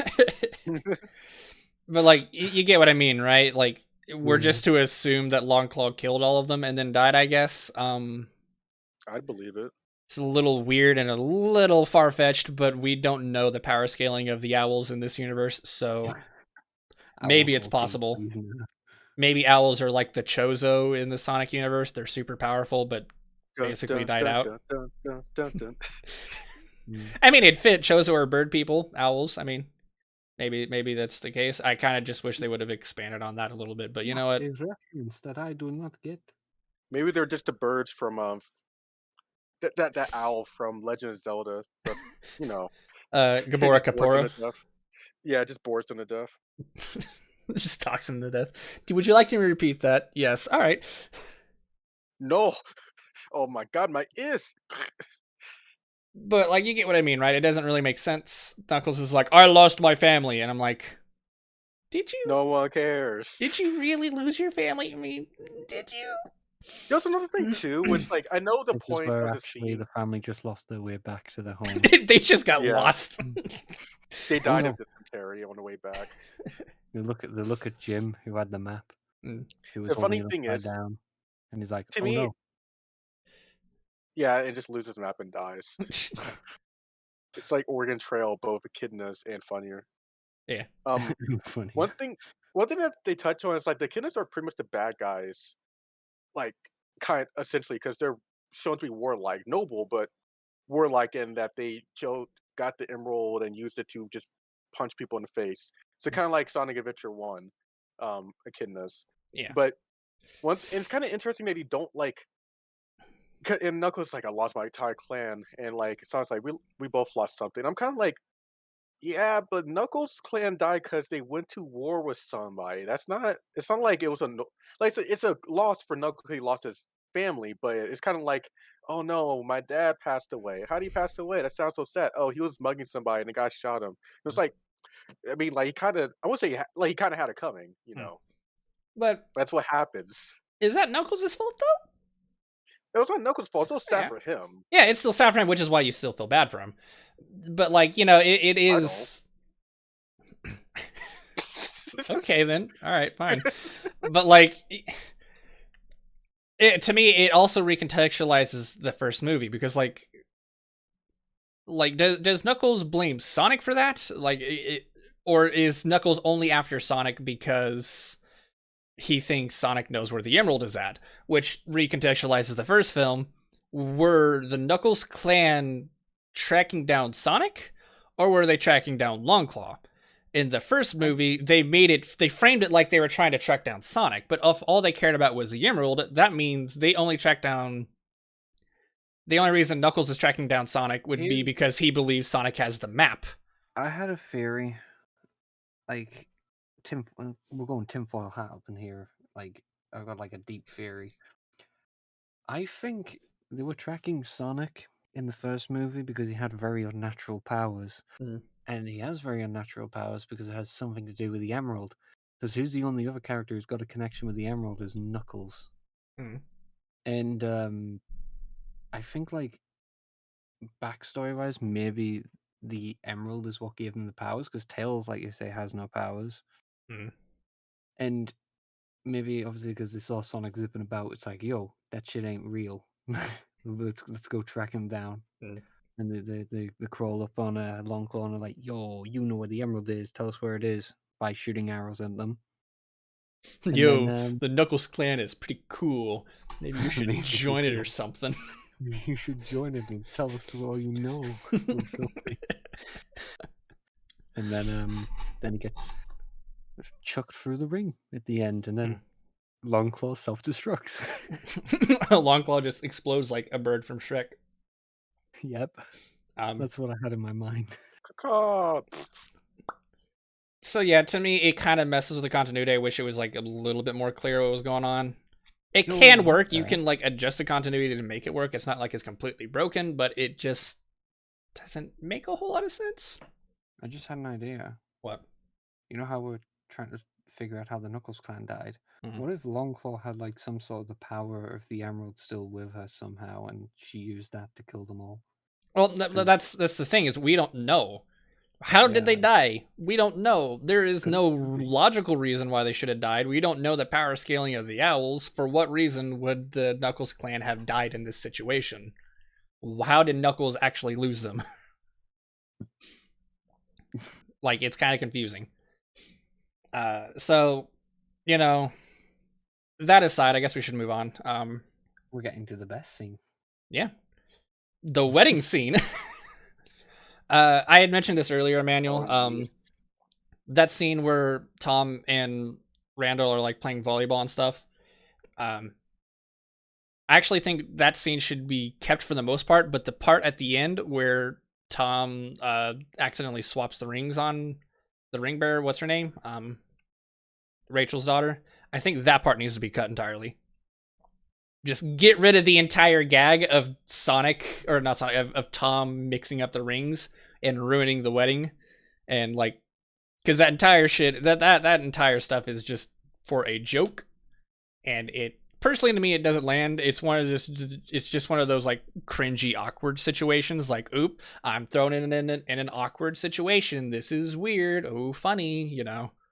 I have a weird relationship with those because it's like in the office when it's like the part of humor is just people being stupid and like getting in situations that cause a lot of secondhand embarrassment. And it's like when someone tickles you. You don't like it, but it makes you chuckle in a sense, and you can't I hate look it. away.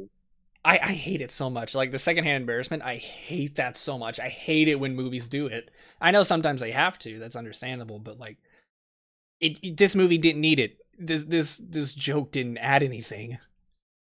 Like I don't know. It didn't really need to exist personally to me. I think it could have been cut down, saved on the whole secondhand embarrassment shit.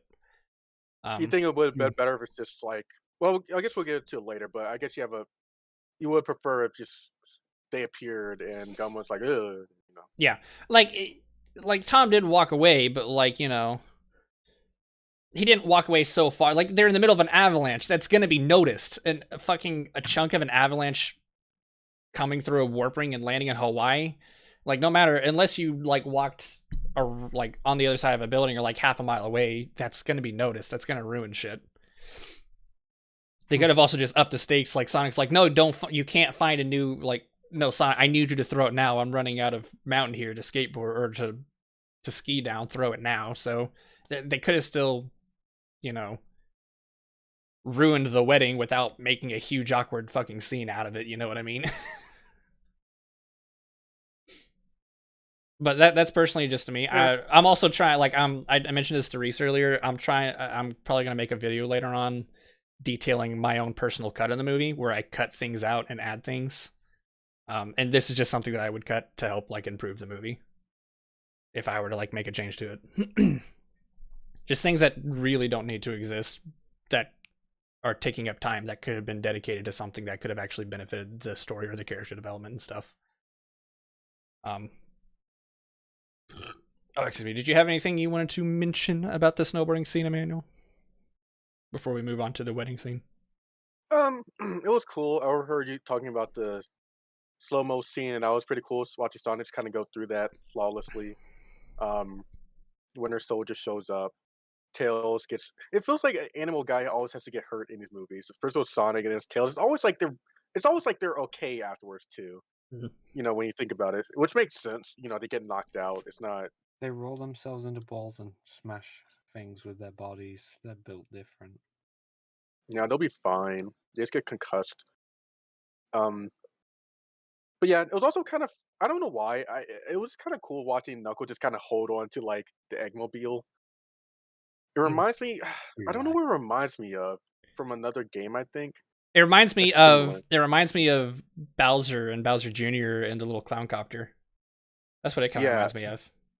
Actually, no, it was something in like Subspace Emissary where someone does something similar, but I don't remember. Like someone grabs the clown car. I don't remember who. I don't know. I just thought it looked kind of cool. Yeah. Menacing in quotes. It's very cool. I like it. Yeah. So you have Eggman. It's just he bringing on his little cousin Knuckles. Just All right. holding on. Fabio says, I actually have the question of why if Eggman did something similar to Sonic on the baseball arena in the first movie and Knuckles catch that explosion, why he didn't in the okay, this doesn't make sense. I don't get what you're trying to ask here, Fabio. I don't understand the question. All right, let me give it a look.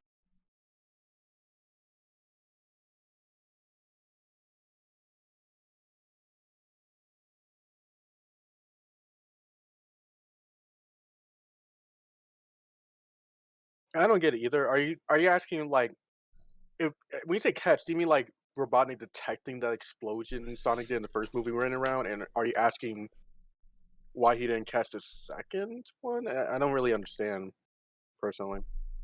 Yeah, I'm kind of confused. So I guess we're talking about the wedding scene now. Spoiler alert! I didn't like the entire scene, but it did have my best scene in it. My favorite scene in it. I actually Personally. kind of like the wedding scene a little bit. Not the entire scene. I'm actually kind of the same. I don't like the entire wedding scene, but I like most of it. I think all the parts where Gunn shows up, I think that's fine. But then there's the sequence where Maddie and Rachel try to like break into the hotel and shit like that. I feel like a lot of that could have been cut out. And then the best part about that entire sequence is the fact that they they find Tails' backpack and they pull out a fucking gun from it. Little gun looks They- like a Nerf gun. They'd pull out a fucking toy gun from it, which implies that the entire time Tails has been backing heat, and it's fucking hilarious.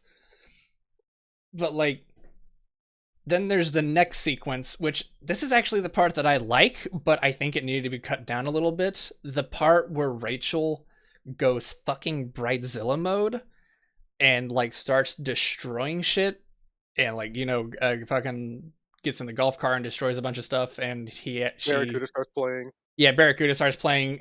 Olive Garden guy accidentally tases Randall and stuff, you know. Some of that stuff could have been cut down, but I actually love that sequence. I think it's fucking hilarious. I honestly laughed out loud when she like walks off the car and takes a swig. Because here's the thing. I know a lot of people hate this, but like, Jeff Fowler, the director, he knows we don't give a shit about this character. We don't care about Rachel at all. Like, Rachel's not why we're watching this movie.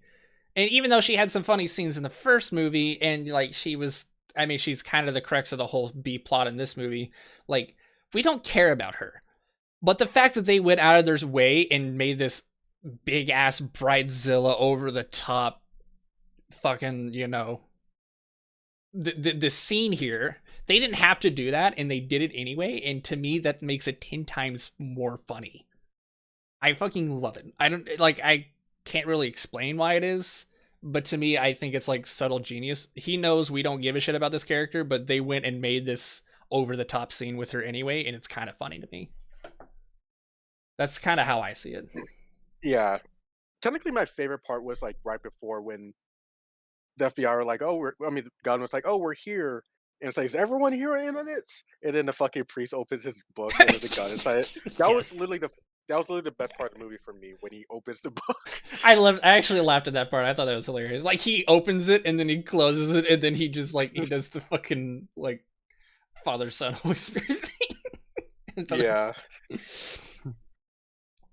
Right. It's funny because it implies he's an actual priest. He's an actual ordained priest, but he's also a gun agent. It's like, goddamn, they really do their homework. Yeah. Fabio said, like in the first movie Sonic, did that explosion in the baseball arena, Eggman did something similar. Now in the first explosion, treasurable, but not. Okay, Fabio, I know what you're talking about. That sequence, it didn't go. Wherever Sonic fucking shot lightning out of his butt in the first movie, as he put it, that didn't go to Tails' world. That was just like it's like it's like a radar or sonar. It's like it's a beacon. It can be seen from multiple areas at once, and Tails picked up on it. Like, Tails is just so happened to have been the one that picked up on it. It's the same sequence with Eggman. Eggman created a beacon. It's a wave. Like, it just wasn't sent to one person. It just so happened that Knuckles picked up on it. Same sequence. Like, it's the exact same thing that happened. Eggman wasn't trying to signal Knuckles. It just happened that Knuckles picked up on it. Sonic wasn't trying to signal Tails. Just so happens that Tails picked up on it. I'm sure other people saw it too. They probably just either one, didn't know what it was, or two, didn't care, or three, didn't have the technology to track it down. So it's not like Sonic was intentionally tracking Sonic or trying to signal Tails. And it's not like Eggman was intentionally trying to signal Knuckles. It just so happened that due to the nature of the pulse that occurred, Tails caught it with Sonic and Knuckles caught it with Eggman. So I hope that explains that, if that's what you were confused about. Does that make sense to you, Emmanuel? Is Emmanuel dead? I hate that explanation. It sucks. No, that makes sense. That's what I was thinking too. Like, and also just plot convenience. Like, Yeah, plot convenience. The plot's gotta go somewhere, so. yeah. Did you have anything you want to mention about the wedding sequence? I mean, it doesn't really serve any relevance to the plot other than to reunite Sonic with the human characters and put Sonic in a position so that he can get to the island that Eggman and Knuckles warp ring to. I just think it could have been condensed down a bit. Yeah. So Knuckles has technology to check that. Knuckles doesn't, but it's set up in the prequel comic how he is able to do so. Like, Knuckles meets up with an alien species that can track that kind of stuff. I don't know. It makes a little bit more sense in the prequel comic.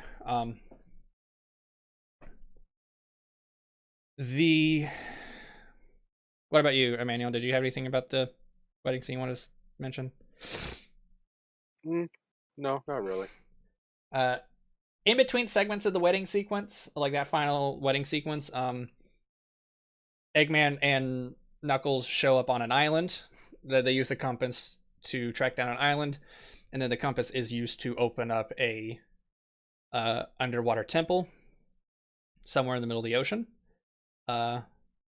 which kind of just sets up that scene. And then in doing so, they accidentally create a massive beacon that can be seen from Hawaii, which is why they warp to Hawaii in the first place. The whole point of the wedding scene is to take place in Hawaii. Like, the whole wedding B plot is simply just to act as a way to get Sonic to Hawaii, so that way he can see the beacon. That's literally the whole point of it. Maddie saves Sonic and Tom in a sequence that I think probably could have been cut out entirely, or at least trimmed down significantly. Nothing really happened other than the fact that you just get to see Maddie and Rachel use Tails' gadgets. Which was kind of cool. I mean, it's I cool. do like the but... gadgets. The gadgets were kind of cool. I like the anti-gravity one. I especially like the boomerang. Yeah, I the don't know boomerang why. one was kind of cool. I guess I liked them because I like thinking of like ways to go use it in like a game or something. Yeah. Don't get any ideas, Emmanuel. I think, if I remember right, what happens next is like Sonic and like Tom and Maddie get Sonic and Tails out of the hotel that they were trapped in by Gun. Sonic like gets all kind of depresso because he's like, Tails is hurt. You guys need to save him or like help him. I'm gonna go do this thing, and they're like, no, Sonic, you can't do that on your own. He's like, Tom, you were right. I tried to be the hero, and in doing so, I got someone hurt. Just help him so I can go and, you know, make it right and stuff like that. Which, I mean, fits. I don't really have a problem with any of that. It kind of fits thematically with the character arc that Sonic was supposed to set up, which is a very weird thing to say. Sonic with a character arc. Damn, Sonic having a character arc. Yep. I think the sequence where Sonic runs across the ocean was really cool. Yeah. Sonic basically just runs across the ocean to get to the island that Eggman and Knuckles were at. And it also demonstrates why Sonic doesn't run across the ocean. Yeah. Yes, it does. I think on one hand, that sequence is terribly edited, but it's also really cool. Yeah. It's got some really cool shots in it, but I think it's way too busy. I think it's very terribly edited, but it's still really cool. I mean, to be honest though, like I think it's meant to feel busy. Yeah. The open ocean is hectic. Yeah. It is really wild out there. There was that scene where Wade shows up on a scooter to the Mean Bean machine. And oh yeah, like arrests Agent Stone, I think. Yeah, arrests Agent Stone, which is really weird. I don't really know the whole point of that sequence. I guess it's just set up to make a joke. It doesn't really contribute anything to the plot, to my knowledge. The actor wanted to get paid more, so they found a scene for him. I guess. We got to see classic Eggman. We did get to see classic Eggman. That too. And the and Agent Stone's was it Robotnik? It was a play on a word. Yeah. Agent Stone's very interesting fashion sense. Oh yes. They're gay lovers. Just gay make lovers. It happen already. Ship them. So like I think later on it cuts to a scene where Eggman and Knuckles are in. I didn't get this reference at all at first. I didn't notice it until Reese pointed it out to me. A labyrinth zone. It's literally a labyrinth. I didn't get that either until I saw a post about it or something. I was very surprised you didn't Get it? It's a labyrinth. I mean, it's And an area full of water, traps, owl things, and little crystals. crystals, and like whenever Sonic shows up, it does a pan out zoom of this giant labyrinth, and my brain is like, whoa, a maze. Which, if you thought labyrinth, you would think labyrinth zone, but if you think maze, I mean, they're the same thing, but you don't think maze zone. If you don't get the play on words, you don't get the joke, but like thinking back to it now, it's fucking hilarious. But I didn't get it first time. I'm like, You know that's a what terrifies maze. me, though? What? Do you know what terrifies me though? What? That means a labyrinth is on our world. Oh no, labyrinth zone exists on Earth. Oh no. Hawaii is fucked.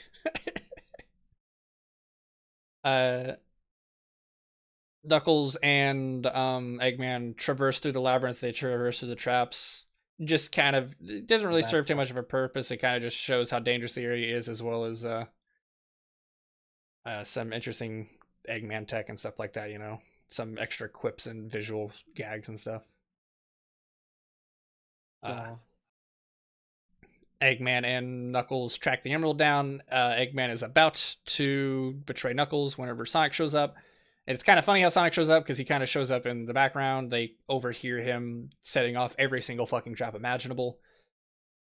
Which to me was a missed opportunity to put in some classic Sonic the Hedgehog sound effects. Like you don't see Sonic going through these traps. You do in one sequence, but the part with Eggman and Knuckles, you don't. You just hear Sonic going through these traps. And I'm like, if the gag is that you hear him, why didn't they throw in some classic Sonic sound effects? You know what I mean? Like have some like spike sounds. Because Sonic and video games are a lower form of media. It can't do that. It'll degrade the product. No. But, you know. Sonic and Knuckles fight, one of the best fighting sequences in, you know, oh yeah, good video game movie history. Like video game movies, I think it's one of the best fighting sequences, like action sequences. It's very well done. Yeah, Sonic uses his bounce bracelet on Knuckles. It does. That was actually a really cool sequence. I liked it, and it's fucking funny. Then Suction Cup Man shows up, and then Ronald McDonald walks in. Yo. Did you have any like comments on that entire sequence at all? I just enjoyed it. I didn't really have any comments. I think it's just a fun time. I love the entire fight scene, and it was the most video gamey part of the entire movie to me. I think they did it very well too. Labyrinth. Yeah, I think I like that. I have no complaints. For like for a video gamey sequence, I think it actually worked really well in a cinematic sense. Like for a movie, I think it did really well. It's all the traps and stuff. It's just great scene. It's great stuff. For once in my life, I was happy to see Labyrinth Zone. I've never been more happy to see Labyrinth Zone than I was during that movie. I mean, the whole Ice Cap bit was amazing too, but that's because I'm personally biased to Ice Cap Zone is my favorite level ever. I love Ice Sonic Cap. Free version. Yeah. Not Sonic Adventure. Yeah. Ice Cap is great. Oh yeah, and also obviously like we do the whole scene with them doing the fight and that, and then Eggman moseys on up to the Master Emerald and he's like, yo, I'm a yoink this. Mm-hmm. Knuckles is just all like, oh no, I thought we were friends. What you doing, man? And then he says some equation bullshit and says, "You're a loser." You're a loser. One thing, nobody else. Sorry, you're a loser. Plus L plus ratio plus I have the emerald plus no emeralds plus no bitches plus Newlander. Let's find a way. That's my equation. Yeah. What's funny, no one else noticed it, but it's like when he bends down to pick up the emerald, he makes the most orgasmic fucking sound ever too. He's like, oh. I know exactly what it was. Oh. Yeah. Like I chuckle, but I was like, did no one else hear that? I did. But obviously he turns into super Robotnik, which is He one of didn't the say chaos coolest. control. No, and then he almost does the Servers of the Seven Chaos. Like he does a bit of it, Mm. which I was like, "Yo, is he gonna do the entire thing?" And then he didn't. But I was like, "That was a nice reference either way." like But I think that it's so cool how the movie did Super Eggman before the games ever did. I know. It's something we as a community constantly joked about, and we've even had Super Eggman in like fan games and stuff. But like we would always be like, "Oh, what if Eggman went super?" And then he fucking did in the movie, and it's really funny. Yeah, I wasn't expecting that. The fucking yeah, just the entire Super Eggman was great. Basically, like post this part, like uh, essentially, like Eggman gets a hold of the Emerald, he goes super, and then disappears and destroys Labyrinth Zone on his way out. And then Sonic and Knuckles have like a heart to heart because like Sonic saves Knuckles because he gets trapped, but then When they're drowning. but then Sonic starts drowning because they established earlier in the movie Sonic can't swim. Uh, And if people didn't realize, the drowning theme actually did play. yeah, in the I didn't score, notice. it's kind of Yeah. hard to tell, but if you listen very closely to the score, you can hear that dun dun dun dun dun dun dun dun dun dun dun dun kind of Yeah. sound. Like Oh on yeah, the and then he did the boom boom. Whoop, whoop. Yeah, he does yeah. do that. He I like love it. sucks in a bubble of air while saving Knuckles. I heard somebody when they went to see it, it's like everybody flipped out when Sonic breathed in the bowl, and it's just like it's such a Sonic community thing to get hyped over. It's like any other franchise, I don't think they would have like. It's like, yeah, that makes no sense. Like, what the fuck? That's weird. But for us, we're just like, yo, he just sucked up the bubble. One thing I just realized, somewhere in the Alps, somewhere in Siberia, there is a bag of warp rings just laying around. Oh yeah, they're just up there now. That's not concerning at all whatsoever. So So but that's how essentially, Pickle makes it into the story. yeah, like Sonic and Knuckles wash back up on the island, and then they kind of just talk a little bit, kind of reconcile. Then Tails shows up on a biplane that was teased earlier in one of the wedding scenes, which is really cool. And they use Eggman had ended up warping back to Green Hill to meet up with Agent Stone. Actually, I've just realized, isn't that a slight plot hole? Right. How did Maddie and Tom get back to Green Hill Zone or Green Also, Hills? yeah, there's that. There's the whole fact that like, how did they get back so quickly? And also, what warp ring did they use to get through with the tornado? Because it arrives via warp ring, but the bag of warp rings are on the mountain. Yeah. I thought it was implied that they just flew back. I never saw them use No, the warp ring. it came through a warp ring. Oh yeah, you're right. There's a little bit of a plot hole there. Yeah. Never really noticed that. Unless Sonic had like a warp ring or two stuck inside of his quills, because he did say at the beginning he keeps losing stuff in them. Yeah. That would make actually would make sense. My only other thing is maybe warp rings are reusable. Like it's not a one and Maybe. done thing. Maybe they just reuse the warp ring that Maddie and Tom had used to get them to Hawaii. My guess is Yeah. potentially warp rings are reusable. That's my guess. It's not a one and done Yeah, thing, but too. like if you want a warp ring could dissolve and be unusable, like in the instance when the first Sonic movie, like the warp ring dissolves before Sonic, like baby Sonic can go back through it, but I don't know. It's not very well explained. Anyway, The final sequence, the very best end. the Sonic Heroes. Sonic Heroes happened. Sonic Hero. That's when I was losing my shit. I was when too. I was watching it the first time. I was like, oh my god, it's Sonic Heroes, just iconography everywhere. All I the love It's it. okay, I could find it. like all of the just I mean not just Sonic Heroes, but just like I mean Sonic, Tails, and Knuckles being a trio was a thing before Sonic Heroes. Oh yeah, But like they were doing combo attacks and shit, and then there was like the three lines of color, and it's just like Knuckles in straight my up mind, like it's threw like, Sonic like a ball. yeah. Like I don't know.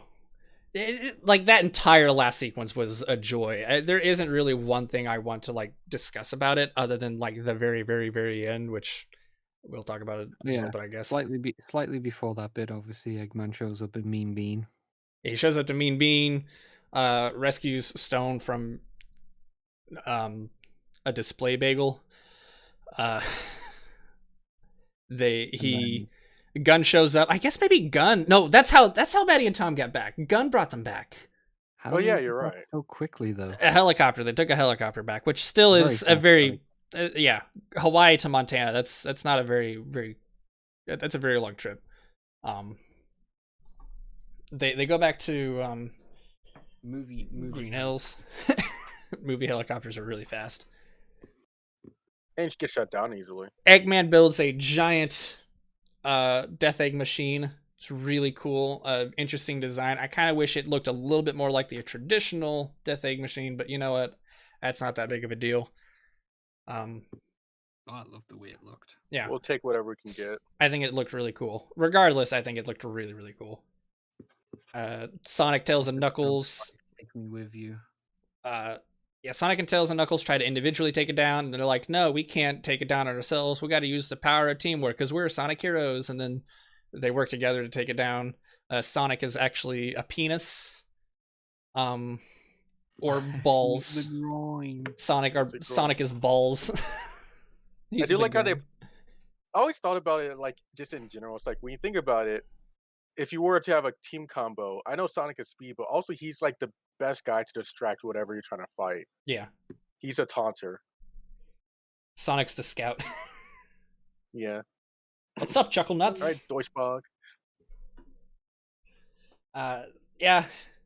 I don't really have anything specific to say about that entire last sequence. It was just 100% a joy to watch. There's nothing really bad in it that I can think of that I didn't really care for.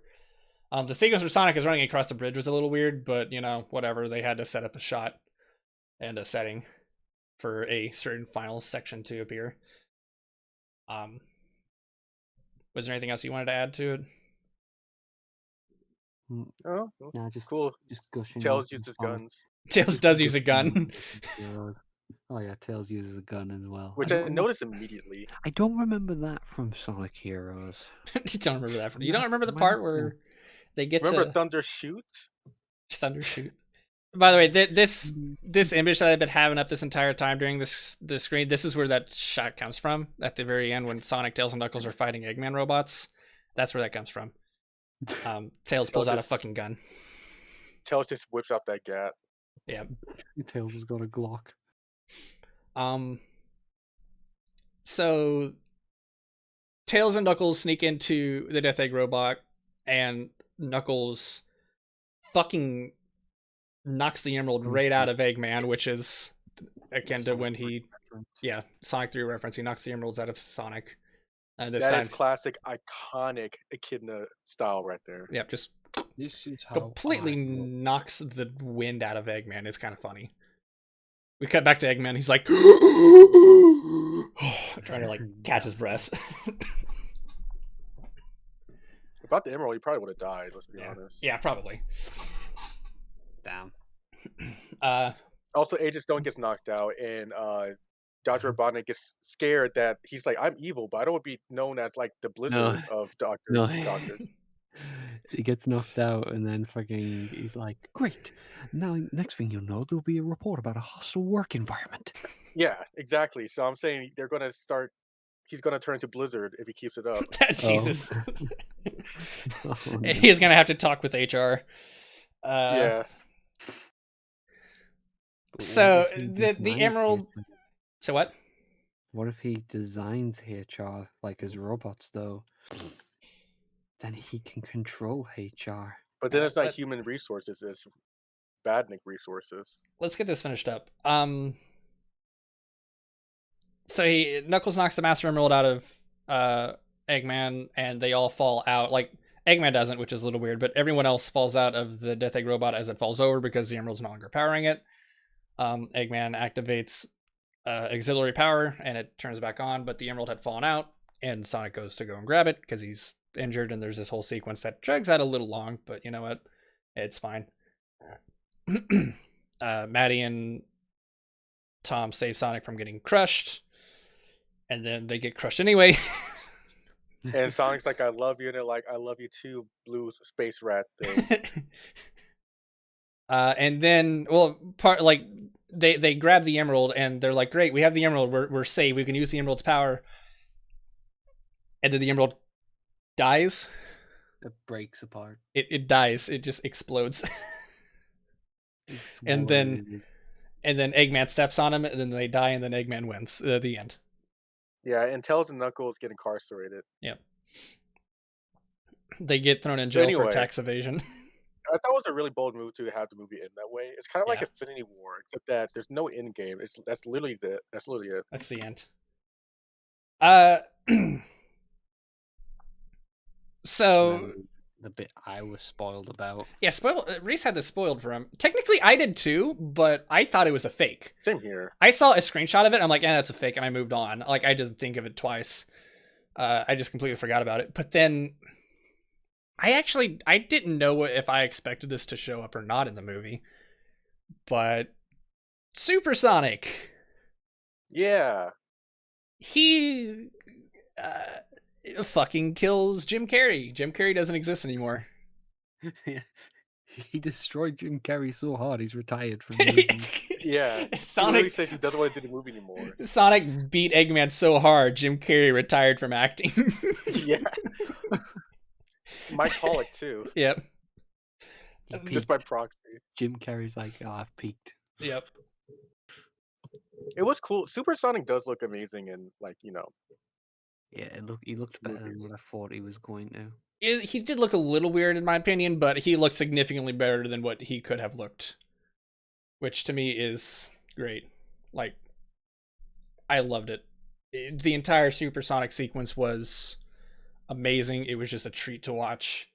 It was so cool too. Like, just, I can't say anything else other than it was cool. I didn't necessarily expect it, but the moment the Master Emerald shattered and the Chaos Emeralds fell out of it, I'm like, all right, we're getting Supersonic. Yeah. Like, Here we that's just go. happening. And then the Neat little frickin' way to just make the Master Emerald and Chaos Emerald the same thing, and not have to go after all of them and worry about that shit. Yeah. That's the thing we forgot to talk about a little while ago. Whenever Sonic and Tails first showed up in the cave where they got the compass, Tails breaks down a bunch of murals that acts as exposition to explain the backstory of the Master Emerald and the Chaos Emeralds. And they do it in a really cool animated sequence. Like, it's all in 2D animation. It's actually really cool. And I actually kind of like it. It's very interesting because, like, in the Sonic universe, there's the Master Emerald and the Chaos Emeralds, but they don't really have a backstory. They don't have an origin. They don't really have lore to them. They have lore surrounding them. They partake in lore bits that exist in the Sonic continuity, but they themselves don't really have lore. And it's actually this is a very interesting take on it. Like, the Master Emerald is a collection of the Chaos Emeralds to harness all of their power at once, like in one single area, which to me implies that the Echidna clan couldn't actually use the Chaos Emeralds. They had to combine them into the Master Emerald to use them. I think I'd have to rewatch it. I think the wording might actually imply that they could. Maybe they can use the Chaos Emeralds. I think they had a different reason for combining them. I'd have to listen to the scene again. But to me, I'm like, that's very interesting. Like, the Chaos Emeralds are now, like, they have an actual backstory. They have an origin in this universe, and the Master Emerald is more than just I'm a Chaos Emerald but big and I control the others. It's I am the housing of the Chaos Emeralds. Like, I house their power. And supposedly it still has its power. Like, it has some kind of power. Even the Chaos Emeralds are no longer inside of it, which is why they I continue to actually missed protect that it. part technically. Like, right after Supersonic goes away, I went to use the bathroom and came back, and I heard that supposedly Knuckles somehow put together the Master Emerald, I guess. Yeah, he repairs the Master Emerald, but not with the Chaos Emeralds. He just Yeah. clapped his hands. Yeah, The he like Chaos Emerald. what's a good way of putting it? He takes all the pieces of the Master Emerald, puts them in his hands, and he basically crushes them together, and it creates this, like, It's like crushing coal into diamonds. You know what I mean? Yeah, He basically does that. I think that's what they were going for. Yeah. Okay, that makes sense. And the Chaos Emeralds get fucking Dragon Balled away. Yeah, they just scatter. We don't know what happens to them. But supposedly the Master Emerald still contains some kind of power. Maybe it does still relate to the Chaos Emeralds. We don't know. But to me, I like what they did with the Chaos Emeralds. I thought it was a very unique take on them. Very interesting. The Master Emerald still contains a Jolly Rancher flavor of them. It does. What about you guys? What do you think? Oh, I like pretty cool. That's it? I thought it was cool. I'm gonna Brana first. I'm done. It's a neat plot convenience, so that you don't have to Yeah. gather all the 7 fuckers. You just get Yeah, one. yeah. I mean, now we do because they're split. But Well, Now now it's we gonna can be like the do that Infinity later Stones. with other people. But anyway, yeah, that happens. Jim Carrey falls to his death, and he's like, "Oh, that's how it is." And then he literally, you see a Yeah, scene it where he ends- falls it to the ends with a ground. freaking 06 later, reference. hater. Yeah, later, hater, and then he falls to the floor, and there's blood everywhere, and he gets decapitated on the way down too. It's really Yeah. gory. Sonic. Really bold move to show that part. What did you guys think with the 06 reference? Supersonic killed Eggman with an 06 reference. Yeah, I did like that tease. Like, ding! I was like, "Hey, it's 06," and he died. Oh, I so thought it was hilarious. even Eggman was. Oh, shocked really? behind- That's how it is. So it is. Oh, it's like that, is it? Oh, it's like that, is it? I loved I it. also did like how Supersonic stopped the fist. If I were to touch on Oh something my he did. god, that was so cool. Okay, so a little bit of funny little story time. We did an employee screening at work. So our floor staff, essentially all an employee screening is where you usually do it Thursday night. The Thursday night that a movie comes out, we usually don't do it before the movie comes out. The staff are allowed to come in and they can watch a movie together without using one of the free tickets, because we get free tickets, but we have a finite amount of them. But they can come in after hours, watch a movie, don't have to use any of their tickets. They can spend time with each other, just have a good time. They're at work, but they're not working. It's kind of like a fun bonding situation, but over a movie that we can all watch, I didn't watch it with them. I had to, because we closed up early so they could do it. I was watching the concession stand for any like stragglers at the end of the night, which we always do. We have a night till people can come get popcorn during the last set of movies and stuff like that. Someone's got to be there to get it for them. After everyone else had left, the movie was still playing, and I decided to pop in and check in on them. The first time I popped in and checked in on them, it was the scene where Sonic and Knuckles are fighting there at the Emerald Altar. And they're teenagers, they're just being rowdy, but they were having a fun time. They were like, yes! Oh, that's so cool. This is a cool action scene. Even if part of it was them making fun of it, they were also still having a fun time. And then the second time I came in and checked in on them was right before Sonic went supersonic. And even though there was only about 5 of them in there, they fucking screamed at Supersonic. They're like, whoa, it's whoa! And they were having a good time. And Supersonic destroys like the entire thing.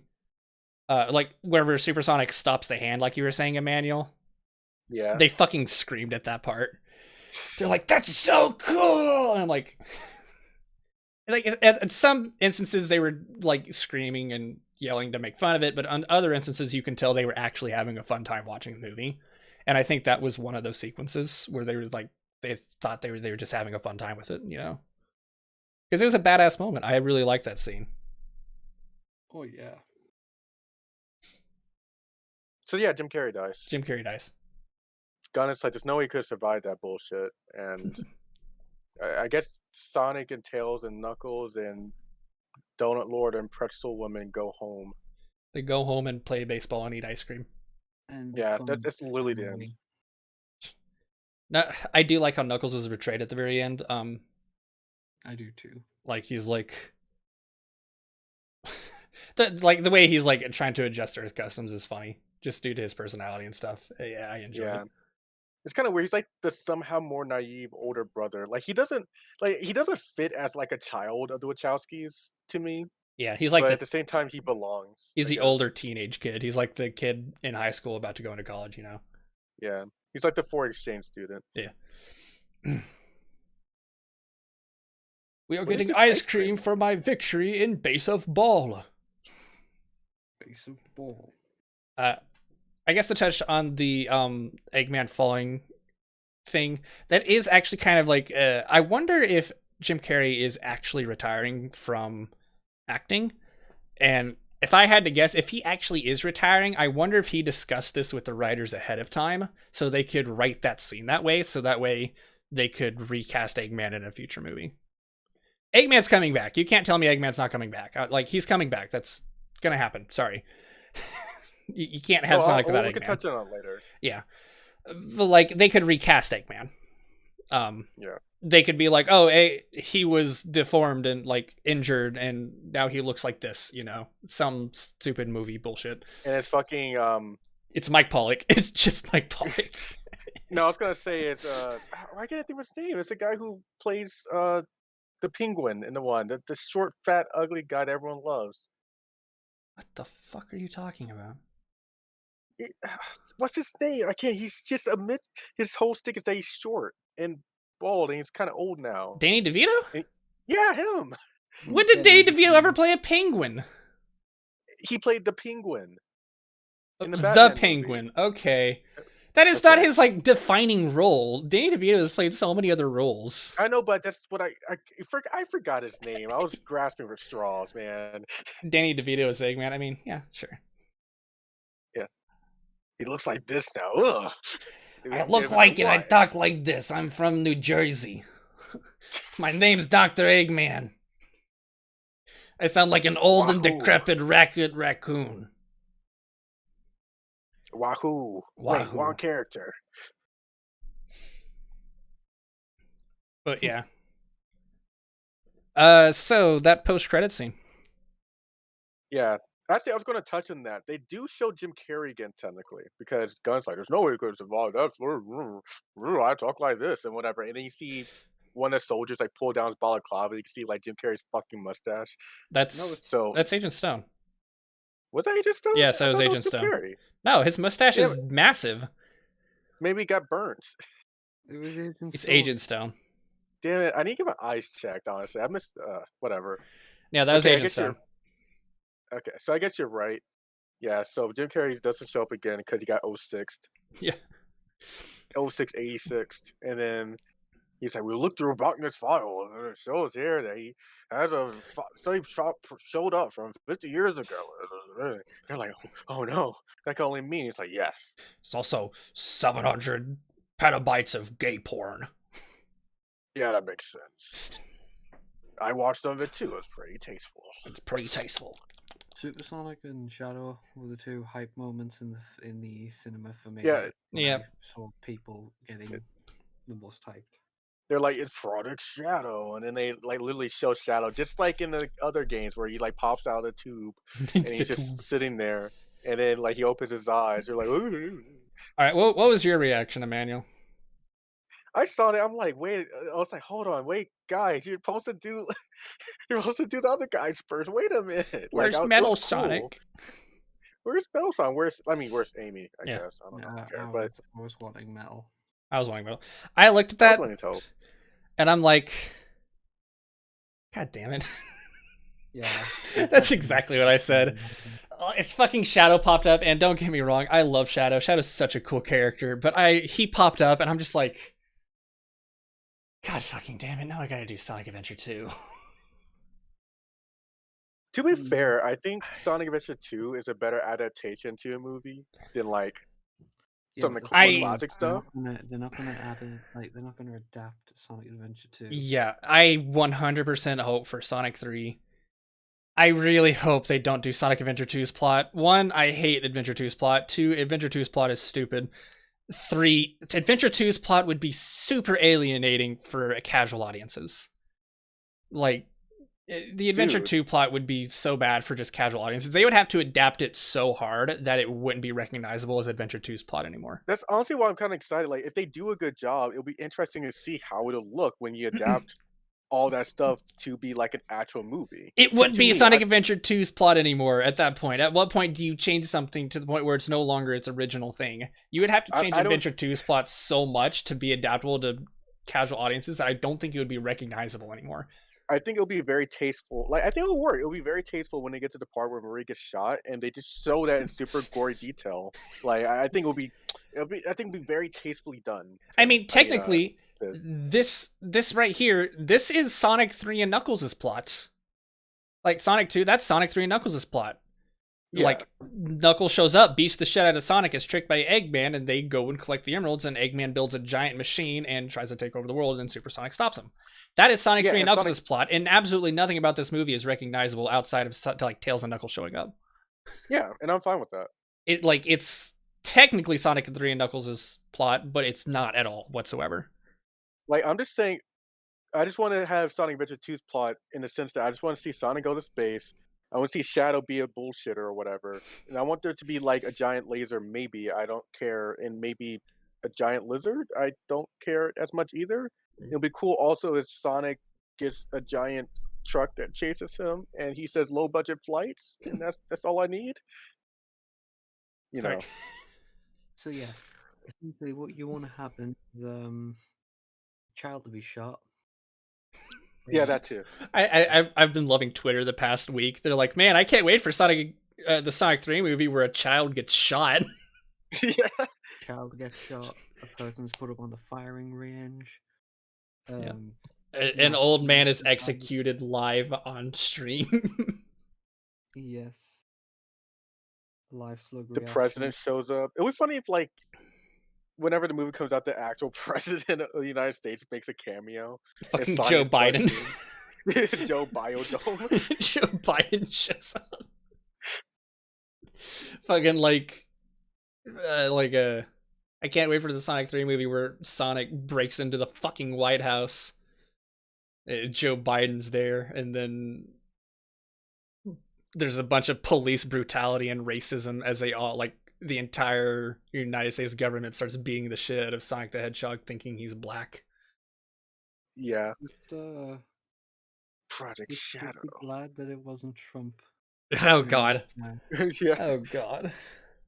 Where's this hedgehog character? I need you to find him. It was funny if Trump shows up because technically he's not the president anymore. He wasn't show business before. It'd be funny if he shows up again as the president. I'd hate that so much. It was so like, I know you'll hate it, but it would be so funny to me. It was some weird else world. It would be funny, but I also hate it. Like, I would laugh at it. Sonic is my best friend. You can ask anybody, they would all say the same.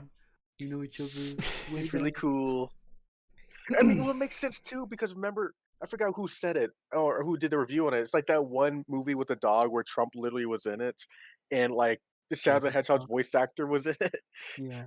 Was it Hotel for Dogs? Queen's Corgi. Oh, the Queen's Corgi. Yes, it has Shadow the Hedgehog in it. Oh yeah. My god. So it comes full circle. No, Trump voices Shadow. Eggman and Shadow are in the Ark, and Shadow's like, listen, this is the biggest laser. This laser is huge. There's no other laser like it. If you fire this laser, they're gonna give you the world. All you gotta do is just find 7 emeralds. By tomorrow, I want you to find 7 emeralds. Gotta do it, baby. You just gotta get out there and do it, man. No one's gonna get that reference. Chaos control. Like, chaos control. Chaos control. Listen, by tomorrow, I just want to find 7 chaos emeralds. That's all I want. I finally found you, faker. Who are you calling the faker here? I'm like totally awesome. You're the faker. I'm older than you, you know, and I can't. Have you seen Sonic's speed? His speed is nothing. I have the greatest speed. You could ask anyone. He copied me. You know, it's faster than Sonic. Just ask Shadow, Gun. like literally. Just ask Gun. I'm great friends with Gun. Gun's great. I love them. Gun's amazing. Look at my. He points at Knuckles. Look at my kid and a friend over there. God.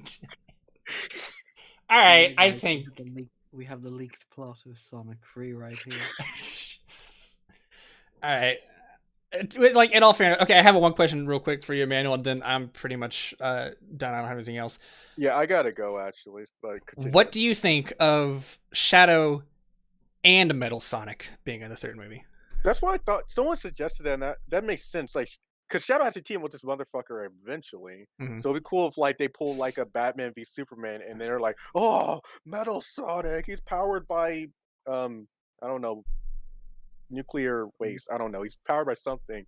We gotta fight him." And Sonic and Shadow were like, "Yeah, let's do that." And they do it, and they through the power of gay sex they beat him. The power of Yeah. gay sex. They have to, if they turn super, they have to make it so that they wank their arms, just like in Sonic Adventure 2.